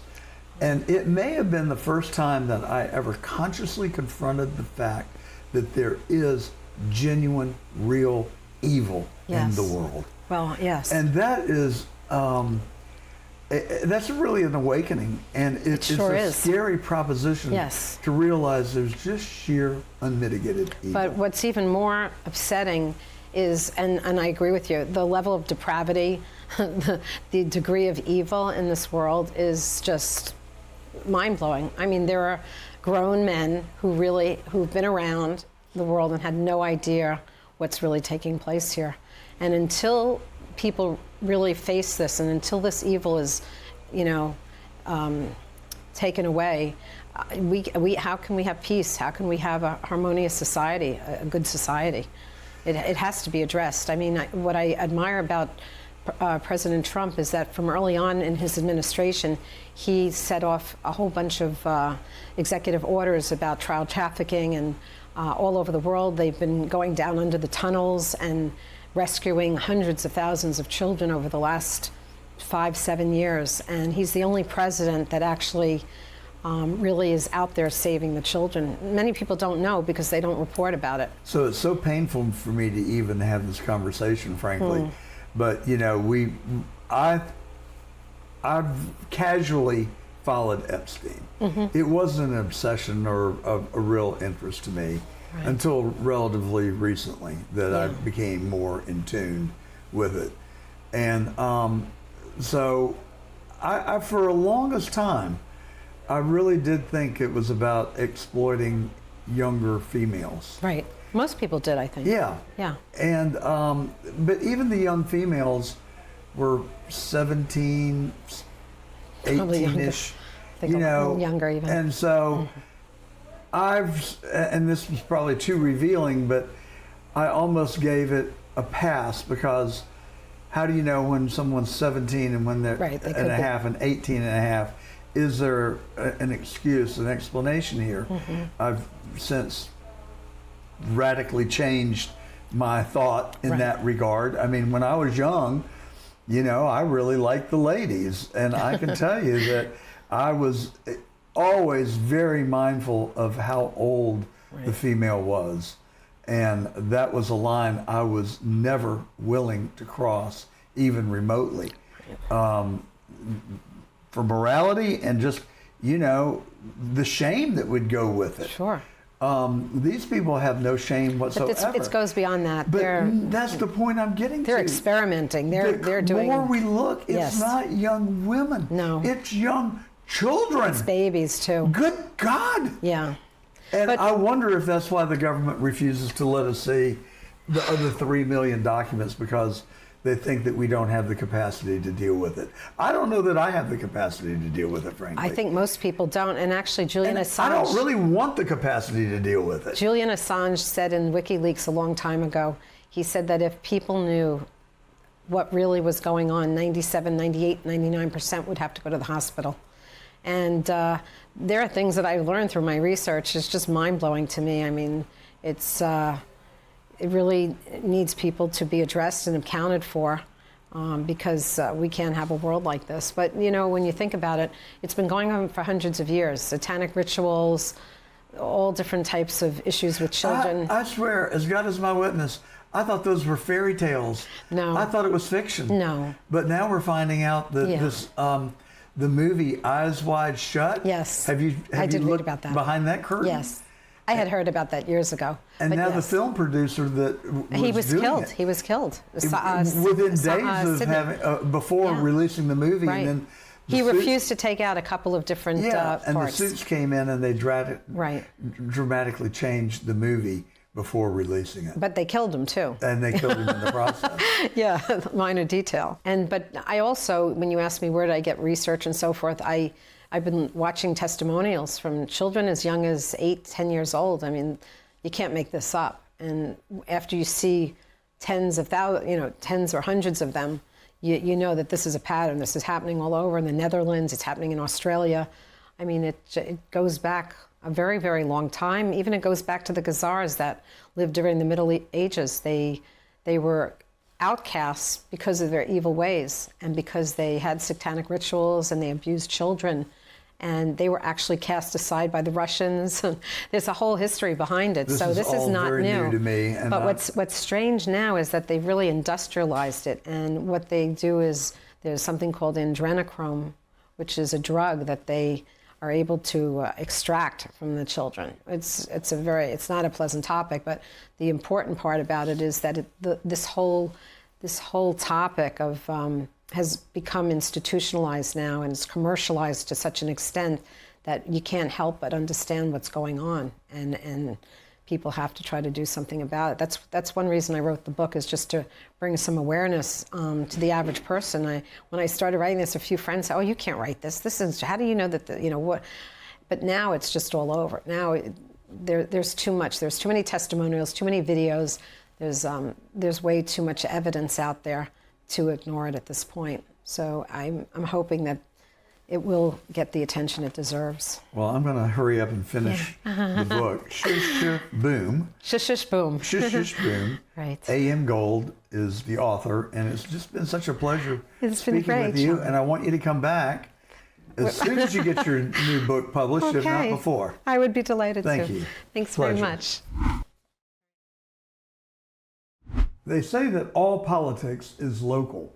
Here is living proof. My new friend, Steve Stern, he has 2 organizations that he works in.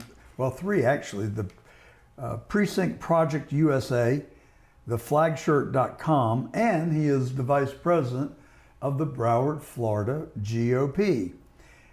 He is kind of doing what, maybe he was Scott Pressler's inspiration, I don't know. One of them got word of the other, I think, and he's doing very similar work to what Scott Pressler did in Pennsylvania. Steve, welcome to The Truth. Thank you very much. So Scott, and we've talked to Scott a couple of times. Scott likes to do everything himself. So we're a national group. We do everything for free. I started in the Broward Republican Executive Committee about 25 years ago. When I first got in, it took 3 months before they answered the phone. Took 3 months before they sent me an application. Then when I sat down in there for the first time, nobody came up to see me. Second time, the same thing. So at the end of the executive meeting, I went up to the chairman and I said, "Hey, I'd like to take over the phones and I'd like to be the membership chair." She said, "Oh, that's great, because we don't really have anybody doing that."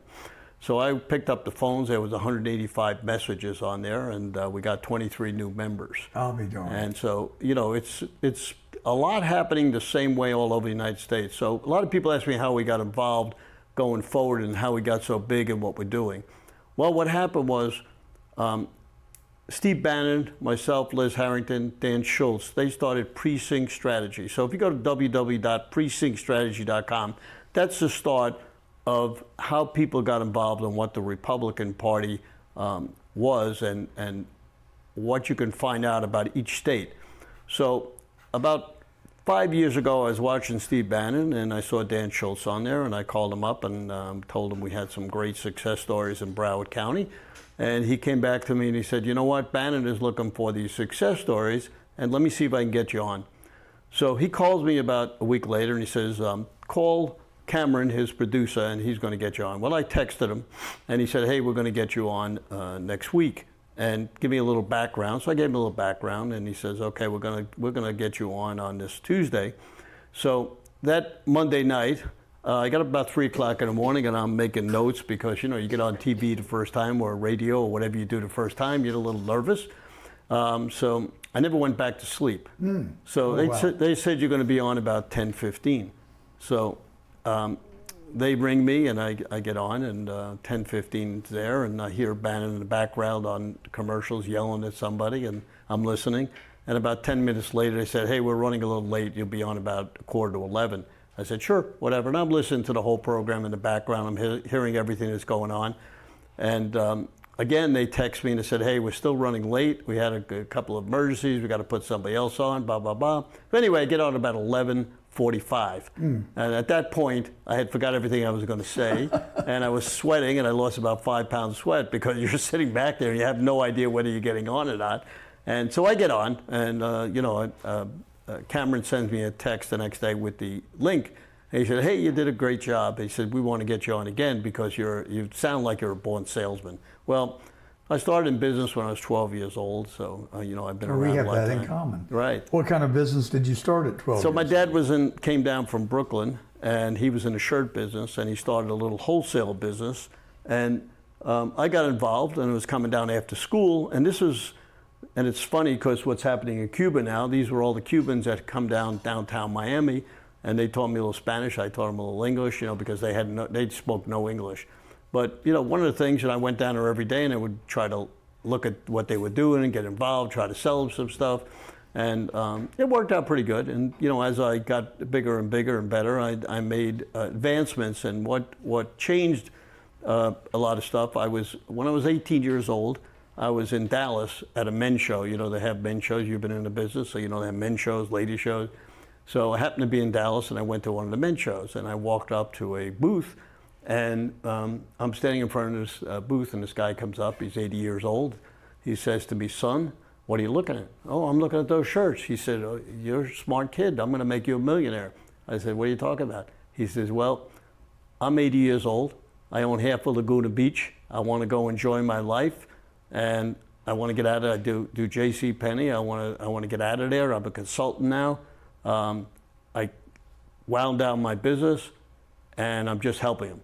So he said, go to JCPenney, buy those shirts, change the labels. I did that. Make a long story short, I designed a line, and my wife, who's sitting in our audience here today, used to design shirts at night.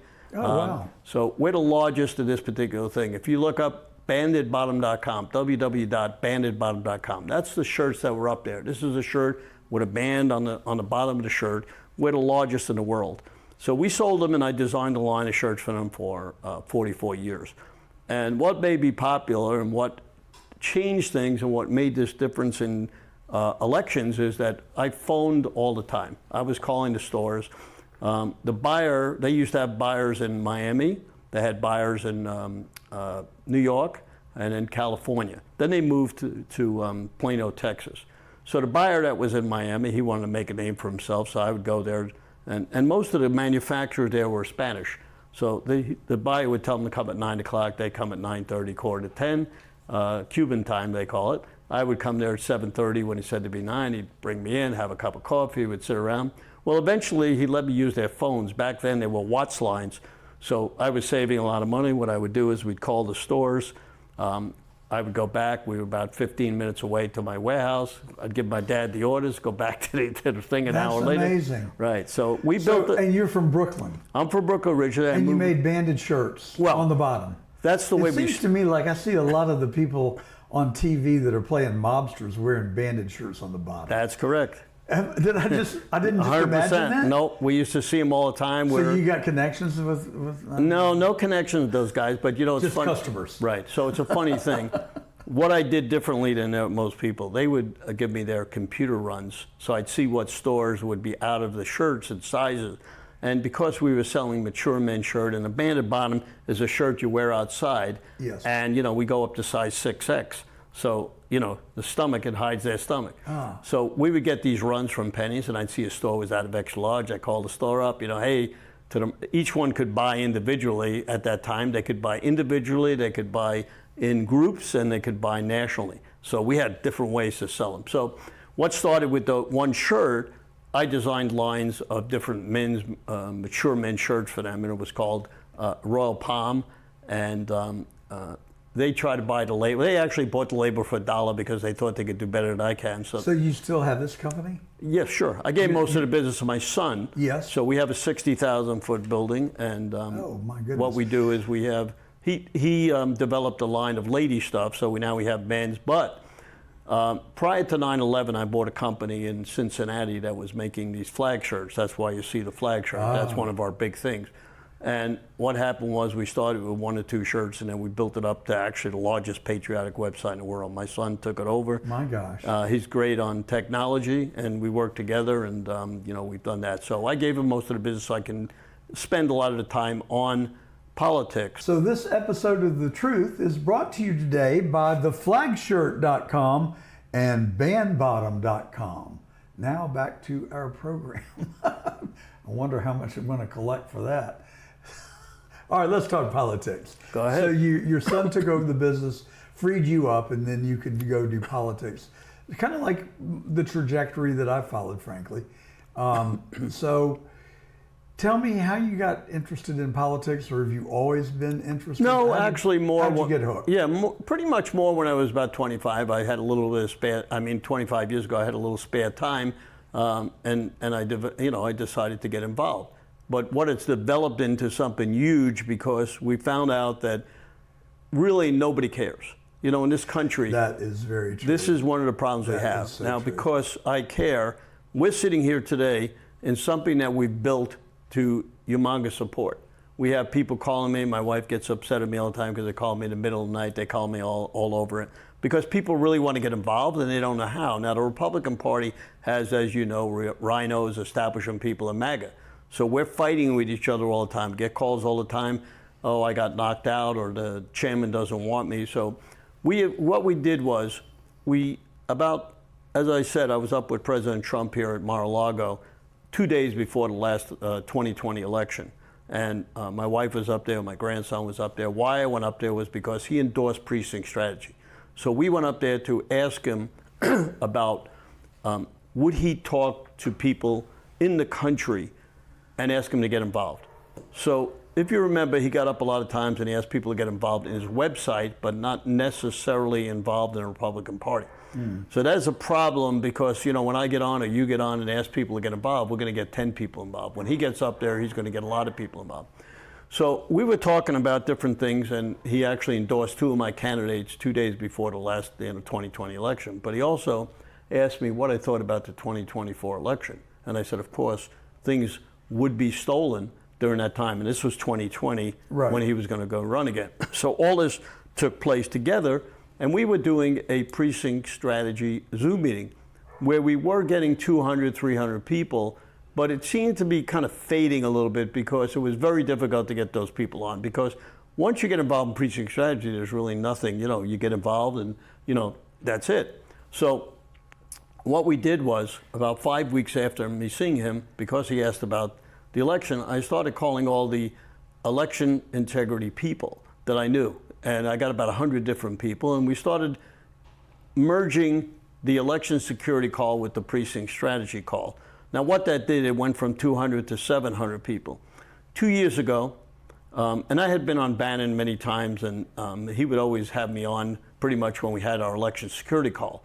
So, but at this time he did something different. For some reason, you know, some things click. And he said to me, Steve, I know you're the hardest worker in 80, whatever I was, 81 back then, 82, when it happened. And he said, I'm going to do you a favor. He said, first of all, I know I only, you know, on the background, he said, I only have you on 2, 3, 4, 5 minutes. I'm going to have you on about 12 minutes. So make sure you tell people what you're going to do. And he said, I'm going to do something terrific for you. I'm going to put this live on Getter and on the War Room, your election security call, precinct strategy call. I said, well, that's great. Well, next day, Marine Bannon called, and she said we had 60,000 people on it. I said, wow, you know, why didn't I think of this? So we started getting podcasters together, and that's how I met you. But yes, this is going on for 2 years. We got 150 podcasters.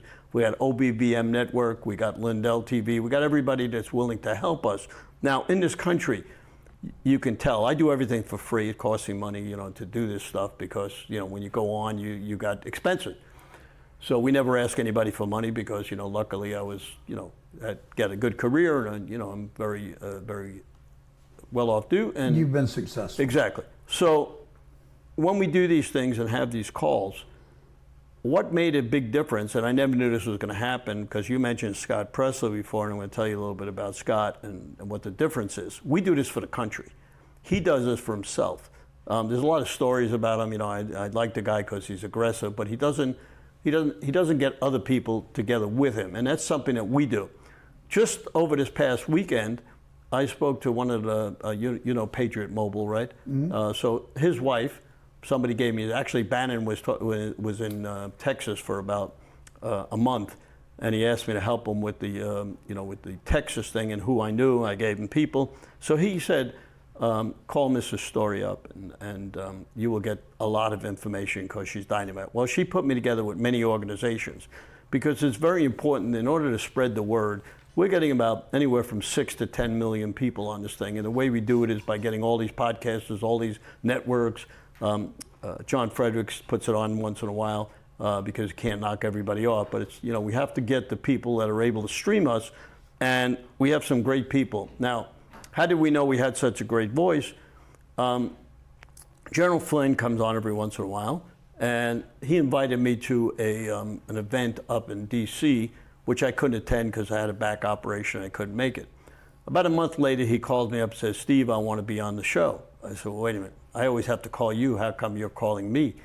He said, well, I'm going to tell you what happened. You know, the event that I invited you couldn't come. 4 people from Europe came up to me and said, hey, we heard about your election security call. And he said, wow, how the heck did you hear about it all over there? Well, we're streaming all over. We have a guy that has radio, TV, just like you have all these different networks and everything. And you don't know who's listening. You know, it could be 1,000 people, 10,000. And it's a funny thing. I usually don't go on radio. About a year ago, a guy asked me to come on the show. I never turn anybody down. I said, you're on radio. I normally don't do radio, but you asked, I'm glad to do it. He was in northern Michigan. And after the show, I called him up and I asked him how many people are on. He said 60,000. I said, wow, how did you get 60,000 in northern Michigan? You know, he said, because people are driving. We do this at 8 o'clock in the morning to 10 o'clock. People are driving to work. They're listening. You know what I mean? And we just talk about Michigan. But because you had such a great story, we put you on. And many people called me to get involved in Michigan because they knew how bad Michigan was. So you could see, and of course, Bannon has a tremendous audience. You know, when I first get on him, listen, you get on and you're in front of 2 million people, you are nervous. You know what I'm saying? But as it turns out, and I've been on maybe 100 times, we get more and more people involved because he has the people that listen and want to get involved. He has a huge following, exactly, no doubt. And so, well, let's zoom out for a minute. Broward County has been kind of a hotbed for cheating or election irregularities, going back to the hanging chads. Right. I mean, Broward really decided the fate of the Bush v. Gore election, right? 100%. Yeah. And Palm Beach County is not much better, I don't Probably think. worse. Maybe worse. We're sitting here where Ron DeSantis caused regime change in the Board of Elections in Broward, Did that help and improve? It did help it a little bit, but you know what it is every Democratic area. Now, when they brought me on, I work closely with the RNC election security people, even though they don't want me. You know what I mean? Well, but because they don't want interference, they want to do everything themselves, and we have the grassroots people. So what happened was, when I was doing all this election security call, and I did get a text from Susie Wiles, which I keep on my phone because she's blocking us all now, but she did say, thank you for everything you did. And then we said, well, what did we do? He said, well, when you were on, you got 40,000 poll watchers and poll workers. And one of the things we were talking about just now about how the Democrats control Broward, Palm Beach, but many of these areas, such as Detroit, where they asked me to get poll watchers and poll workers, what happened was Detroit gave the Republicans 50 poll watchers and poll workers, and they gave the Democrats 1,500. The Republicans sued them, and they got about another 150. But if you go around the country, and they asked me to get them in Philadelphia, it's all the Democratic areas where it was really bad, and we did get a lot of them, and that's why Susie texted me, and a lot of people texted me, because I went on about 100 podcasts over that period, and we just kept putting up a sign. I'm a little different. What I do is I have all kind of signs. If you see me on Bannon, I hold up signs because I know that most of the Republicans are more mature. We don't have a lot of young. We can get into that a little bit, but they like to see it and not have it on, like you say, okay, here's my email. You say your email, people don't remember, but you put it up or you put it on the screen, they remember. And that's what I'm known for. We've had a lot of guys, one of Mike Lindell's guys that I was on, he joked about it. Every time I came on a show, he would say, hey, Steve's old school. He would put up signs. He said, we got to do that. He would laugh. But he said, it's effective. But it works. Effective. That's the whole, what I'm doing. But let's get back to Broward County because you asked a good question. Yeah. So what's the mix, Republican to Democrat, today in Broward? Well, the Republicans are gaining about 2% every year. And why that's happening was I didn't really want to be the vice chair of Broward County, but one of the guys who worked with me on Precinct strategy, who I kind of trained, he wanted to run for chair, and I said, okay, I'll back you. He said, well, I'm only going to run if you're going to be the vice chair, because I have to have somebody to work with me that I know is going to be good and that's going to take care of Broward County. So we worked on it. What we're doing differently now, and why the Republicans are gaining, is first of all, remember that a lot of Democrats were school teachers and people that moved down from New York and New Jersey, and they are now moving out of Broward County. They're moving up to North Carolina because it's more expensive in here, and a lot of them are on fixed salaries on the thing, so they're moving out, thank God, because they were the worst. Everybody that comes down from New York that's a Democrat, right, just is terrible. So do we know what the relative numbers are today in percent? Is it 60-40 Dem to It's about, Republican, well, remember you got the independents. What's happening is, here's what we found out around the country. We have a lot of independents that are really Republicans, but they don't want to, when you're in a Democratic area such as California, we work in California, a girl called me, Tina Celine from California, saw me on Bannon, said, can you help turn California red? I said, I'm good, but I'm not that good. But hey, let's try to do it. You know what I mean? You never give up. So we got 10,000 people working. And then I interviewed about 50 candidates to find out what was going on. But when you look at how bad California is, and Steve Bannon once told me, he said, don't work in California, it's a cesspool. I don't want to have anything to do with California, because I wanted to support, I was a Brooklyn Dodger guy, and we had the LA Dodger guy running for Senate or Steve Garvey? Right. And he was terrible. I can't remember what I had for breakfast this morning. Hey, listen. Remember Steve so Garvey. Steve Garvey, which, because I was a Dodger and I always liked him, I called his campaign about 50 times to help him. Nobody would return the call. The guy would never do an interview. How do you run for office and you don't even do an interview? It was Somebody crazy. ged him bad advice. 100%. The handlers really get on my nerves. These people I hate to generalize, but by and large, I have not met people that are professional. I don't want to call them grifters because that's too broad a brush, but professional workers in politics. They do it for a living. They really have not succeeded in the private sector doing anything, yet they think they know it all. And I think they really give candidates horrible advice when they tell them, oh, don't go on that interview, don't do this. Trump would go on anybody anybody's show. He'd go on The View. He'd go on that crazy guy on CNN that hated his guts. And he was not afraid to walk into the lion's den. And I think people really respected him for that. Yeah, 100%. I mean, he was look, there's nobody like Donald Trump. I mean, I was in actually a sit-down thing, and the first time that I met him face-to-face and took pictures with him was in the Broward place where they play hockey at the Broward Center. And how I got to see him, and what this was like an 8-hour event.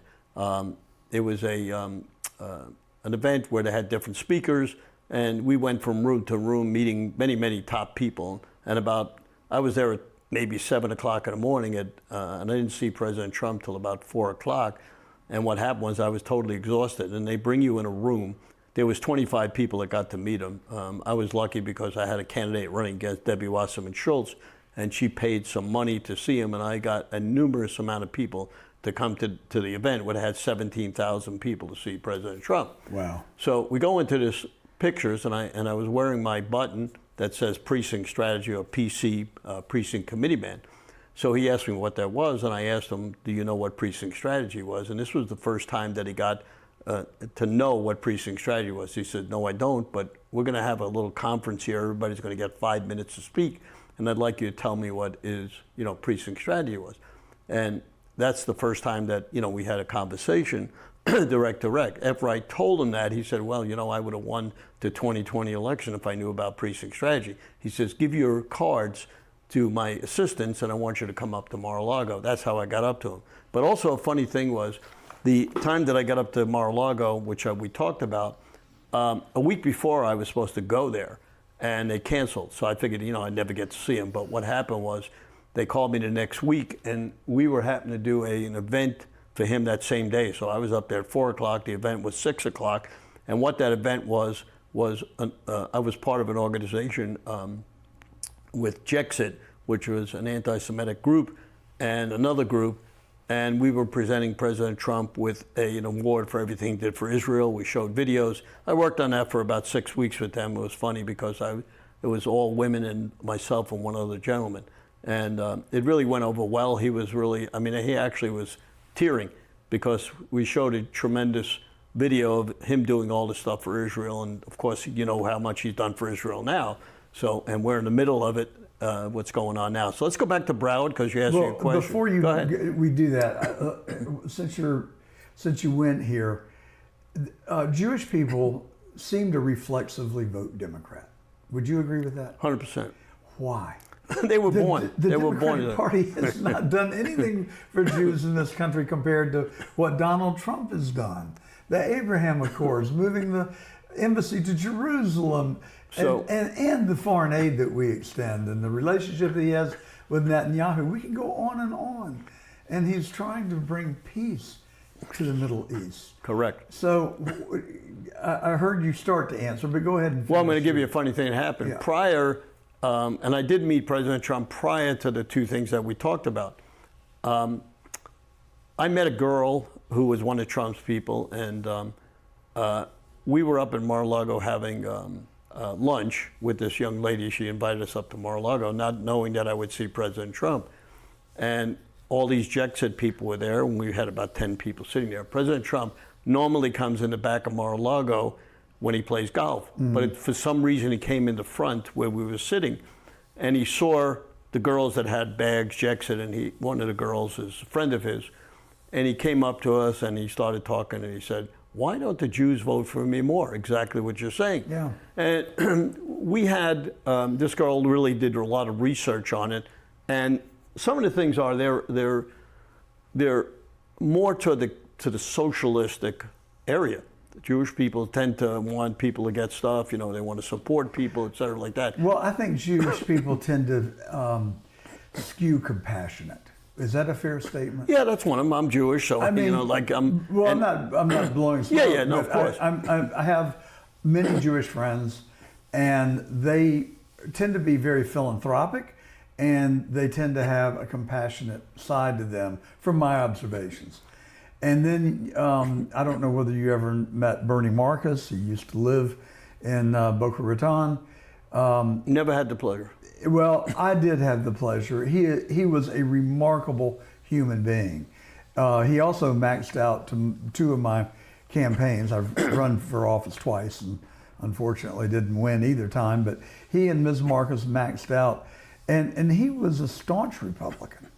And I thought that with leaders like him, maybe we could make more inroads into the Jewish community. They are changed, because he had asked a couple of times, and this girl came back and said, yes, you got about 12% more Jewish people voting for you. So they are moving over. Yes. I mean, we saw how bad it was in New York when they got the mayor in there, and so many Jewish people voted for him when he's communistic, socialist, the worst piece of garbage that you ever saw. Totally. But you know, I think it really goes back a lot to what you initially said.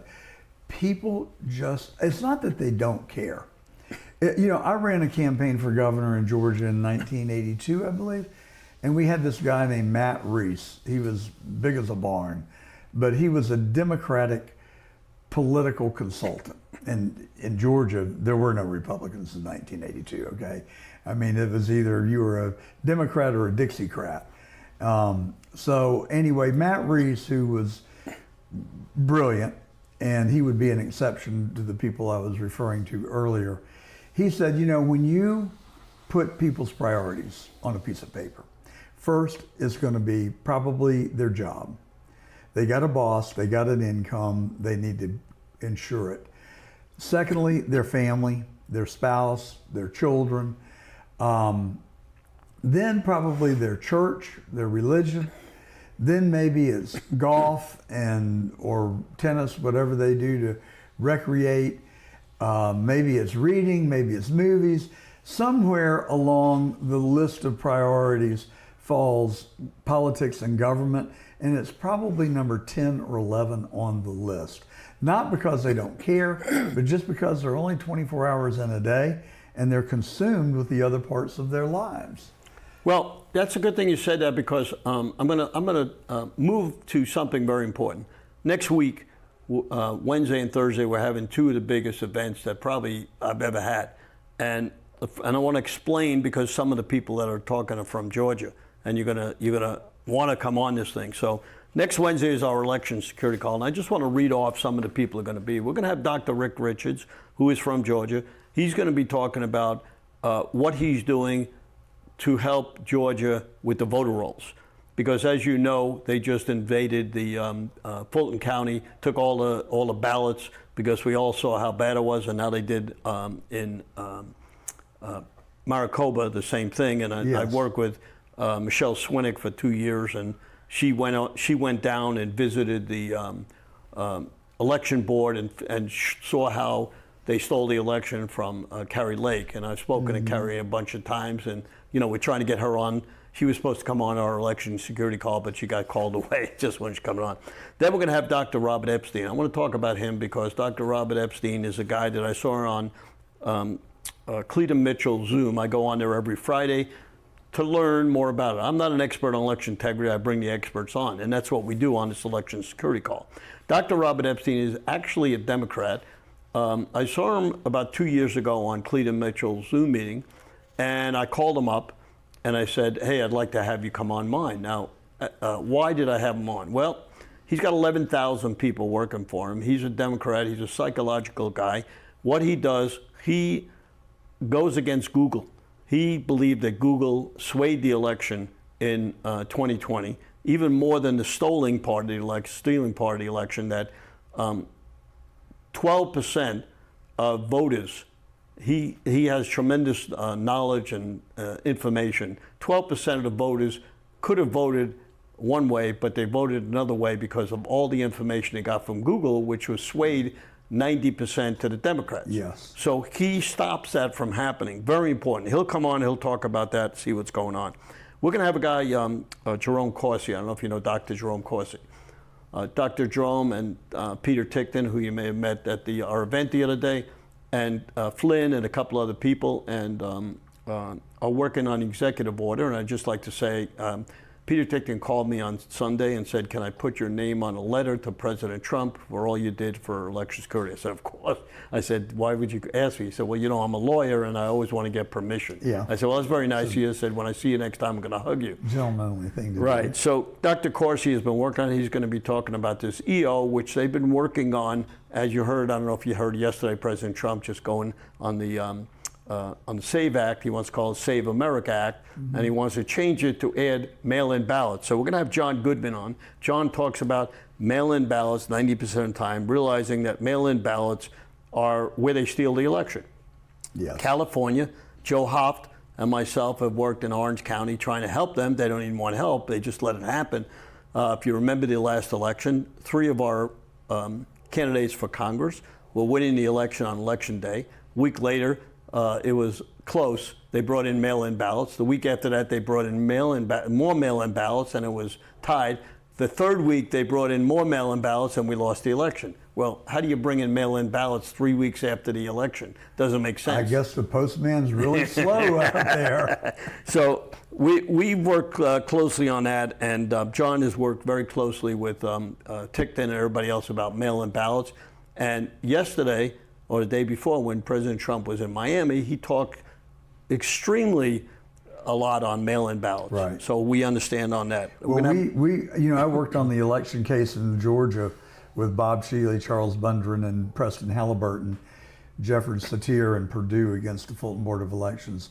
We have 4 witnesses who signed affidavits saying they saw a pallet full, approximately 20,000, absentee ballots, all scored identically, untouched by the human hand, filled out by a printer. And it's just scandalous that can happen. Wasn't it funny how all this fraud, and you saw it in Fulton County when the people were taken from underneath the tables, yeah, and putting them into the machines, the same ballot 14 times. Yeah, so exactly. When we see this, are our eyes not seeing what everybody else in the world is seeing? I don't know. it just boggles my mind why people are not outraged. Right. And I want to start a conversation in America and title it, On What Can We Agree? Can we agree that killing someone is wrong? Can we just start there? And can we agree that you should not steal? What else can we agree on? That you shouldn't lie? That the truth is more important than getting your way by telling a lie? Exactly. Can we agree that we don't want stolen elections? Because if we can't agree that we're not going to have stolen elections, then it then becomes a competition to see who can be the biggest crook. Is that the country that we want to live in? Well, we don't, but the Democrats want to do that because that's the way they win. I mean, Well, I think they're counting on us being honorable and not cheating so they can cheat and win. Well, take a look at all the ways that they can cheat, because that's what our election people are saying. For sure. We're going to have Captain Seth Keshel on, who you asked about Republicans and where they're gaining. Well, Florida 3 years ago was more Democratic, and it started building. And we now have 1.3 or 1.4 more Republicans. We have many states that Seth Keshel is telling us we are now more Republicans. Nevada is 0.01 more Republicans than Democrats. Do you think the migration has had something to do with that? I think a lot of people see how bad the Democrats are all the way to the left. So we have one thing, California people that are Republicans are moving into Nevada and into Texas. Right. Also, we have a lot of Democrats who see how bad things are. Democrats don't want to be all the way to, no, I shouldn't say that. All the Democrats don't want to be all the way to the left. So many of them have moved to independent. And what we did in Broward County, getting back there because I'm a Broward County guy, we sent out over 80,000 emails. We spent a lot of money. You asked what we used the money for. Sure. That we gained. Well, we used it to send to all the houses that have one Democrat, one Republican in it, to try to switch the Democrats into Republicans, of which we did 1,400 that we know about, and about 700 into independent. So you could see that's where it's happening. Now, we're also, 2 weeks ago, we sent out 100,000 emails out and text out to black Republicans, because that's one place that they don't go after. So all these things that we're talking about in our election security, in our precinct strategy, we're going to tell people. Now, let's get back to why people are, people are lazy. And that's one of the reasons why we don't have a lot of people working. When you say people, no, they have a life, you know, they come home, they drink a beer, they watch TV. Well, let's say we get 1 million people give us an hour a day. How many hours is that? That's 1 million hours. So if we had 1 million hours, I didn't even do good at math, and I can do that one. Right. So who doesn't have an hour a day? Can you tell me that all these people in the United States don't waste an hour a day doing nothing? Oh, for sure. So that's where we have many ways now. We're going to talk to people and ask them how to get involved because they see what's happening in this country. Let's face it. If the Democrats take over the House, we are going to see chaos because they'll never pass anything from President Trump. They'll never do everything. And I listen to people, and we have friends we go out with, and they'll say, President Trump did great going into Iran, but he's hurt the country. I mean, the guy does everything for the country, right? So these people either don't understand what's going on, or they want to. Also, this is important. Yeah. Why are we targeting the Republicans? Why don't we target the Democrats? In other words, when we go out to get things done, a lot of people target the Republicans to get involved. We need to target the Democrats to change to our values, because a lot of those people have our values that are very important. So that's why on the Thursday next week, we're doing this Precinct Project thing. We did talk a little about it, and I know we have just limited amount of time, you got to go. But Precinct Project, why we're doing this, it took me a long time to get one person in every state. You would think it's easy to get that. It took me almost 2 weeks to get somebody in West Virginia and Virginia. Those are the two toughest states to get people to actually do anything. When I called the people in West Virginia, they said they were too busy to get an email to answer a person how to get involved in their own state. Now, can you imagine that? No. So I went every person I knew, and I sent an email out to every chair in the Republican Party in West Virginia. Only yesterday morning did one chair call me and said, Steve, I'm glad to help you.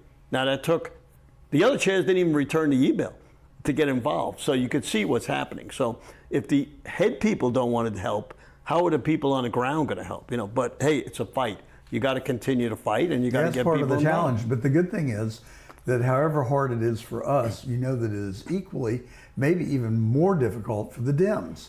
So we just have to do what we can do, and then let them fend for themselves. So I'll give you a a great thing that maybe it's bad.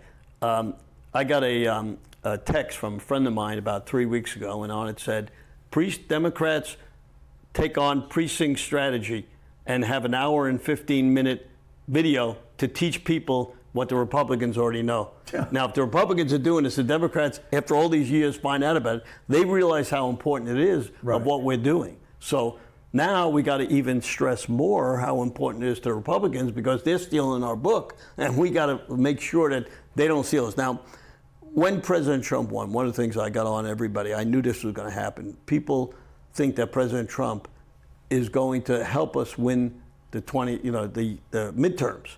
He is, but if the people go asleep, which what happens, we've got to win the midterms. Right. What happens in midterms is 80% for president, 22% vote or less for the midterms. That's horrendous. You know what I'm saying? How are you going to get people elected? You know what I'm saying? So who is going to turn out to vote? That's going to be our important thing. So between our election theory, our precinct strategy, we're trying to get people to turn out to vote. So how do you get them to turn out? What button do you push to get them to go? The only button you could push is to get more people involved. If we have 200,000 people involved in the Republican Party in the precinct strategy just means we're trying to get people involved. That's what we're trying to do. So what do you tell those people to do to get people to go and vote? Well, that's the whole thing. You're going to come on Thursday. Okay. And we're going to have know that, but I do now. Thursday at 2 o'clock. Both of them are 2 o'clock Eastern time. You go to Stern American Rumble to see it. And we're going to have 5-6 speakers telling you how to get people involved and what they're doing in their states. We're going to have somebody on from Wisconsin, Arizona, California, Ohio, and Minnesota. And then we're going to have 5 people training you. In other words, people don't even understand what they have to do when they become a precinct committee man. So let me tell you what you got to do. When you and you have to be voted in. So it's an election type thing. Now, in certain states, you can get appointed, but normally every 2 years, there's actually an election. So you got to get so many ballots in order to win. If there's 2 people running for your seat and one person wins, you are not a committee man or a committee woman. So when you become a committee man or committee woman, you go to meetings. They're usually once a month. You get candidates elected. That's your main job. So if we have 200,000 people, we ask every person to bring one person in to the committee. That is our goal. That's when we open up on Thursday, the first thing I'm going to say is, my goal is to get 200,000 new committee men and committee women. How are we going to do it?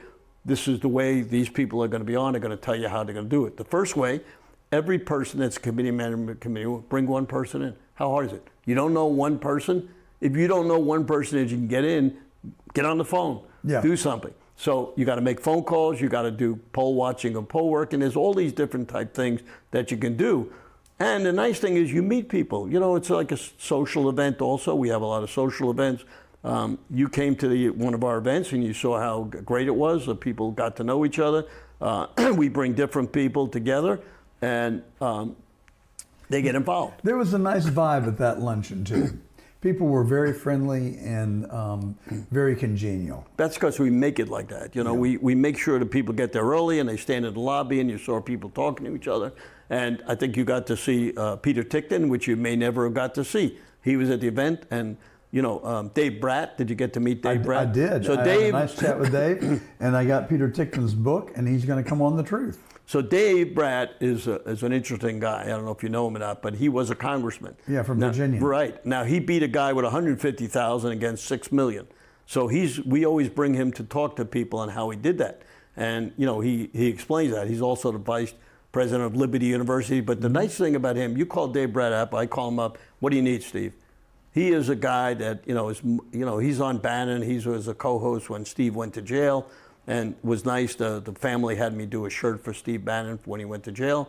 And I was on there every day for 3 weeks selling the shirt. We sold, I don't know, 40,000 shirts. Fantastic. But it was really good. And so some of the interesting things, I think we only have 2 or 3 minutes left. Maybe you have a couple of questions that I could answer before we go. Well, where do you want people to learn about you? You've got a lot of websites here.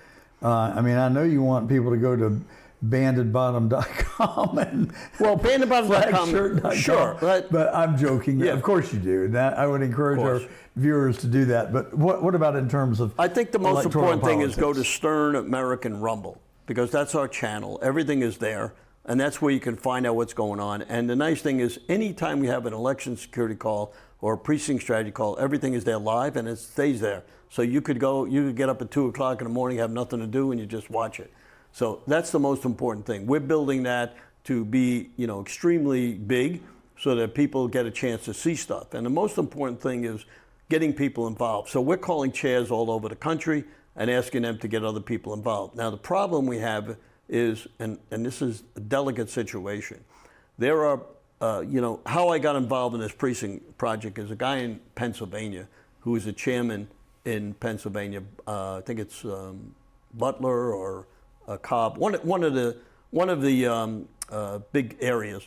He said he was having a problem because before he was the chair prior to him wouldn't even let people in when they got elected. They would see who they wanted in, because what happens is if you get the people you want in, then you get elected all the time. And a lot of these people want to be chairs for life. You know what I'm saying? Because it's prestigious in certain areas, but it's if you're a good chairman, you get people elected and you get things done, and then you train young people. The big thing with the Republican Party is getting Turning Point involved, getting young people involved so that, as I retire or as I can't do it anymore or a health problem, we got young people involved. We don't get young people involved, we're dead. And one of the bad things is the YRs, that stand for Young Republicans, in Manhattan. I've been working with them for years and you can't get them to do anything. They have 1,000 people in their organization. They have all the top people come to their events. You ask them to do something, everybody's busy. So that's important. Well, there's your banner right behind you, Precinct Project USA, precinctprojectusa.org. Stern American Rumble. Stern American Rumble, that's right. what I was. Yeah, you put that, maybe they can put is. that up and they can show the people what Stern American Rumble was. Precinct Project is going to be huge because it's the first time where people can go to a person in their state to ask. Now, people say, why do you have to do that? Well, if you go on the websites of a lot of the Republican areas, they don't have phone numbers. And in some cases, they don't have emails. So how are you going to get a hold of anybody? You know what I'm saying? And we want people to communicate. Communication, as you know and you see, is the most important thing in this country. And one of the things we're going to do going forward, we're going to get a message out eventually through all podcasters, because what's happening is the left has the airways much more than the Republicans. Yeah, for so sure. if we and people seem to be listening to more podcasts than they are TV today. A lot of people are off Fox. They're listening to their local podcast because they're getting the truth. In other words, when I come on your show, I can say the machines was, stole the election. But if I go on Fox or I go on Newsmax, and they kicked me off Newsmax because I said, hey, I'm going on Lindell TV. They said, you can't mention anything about another.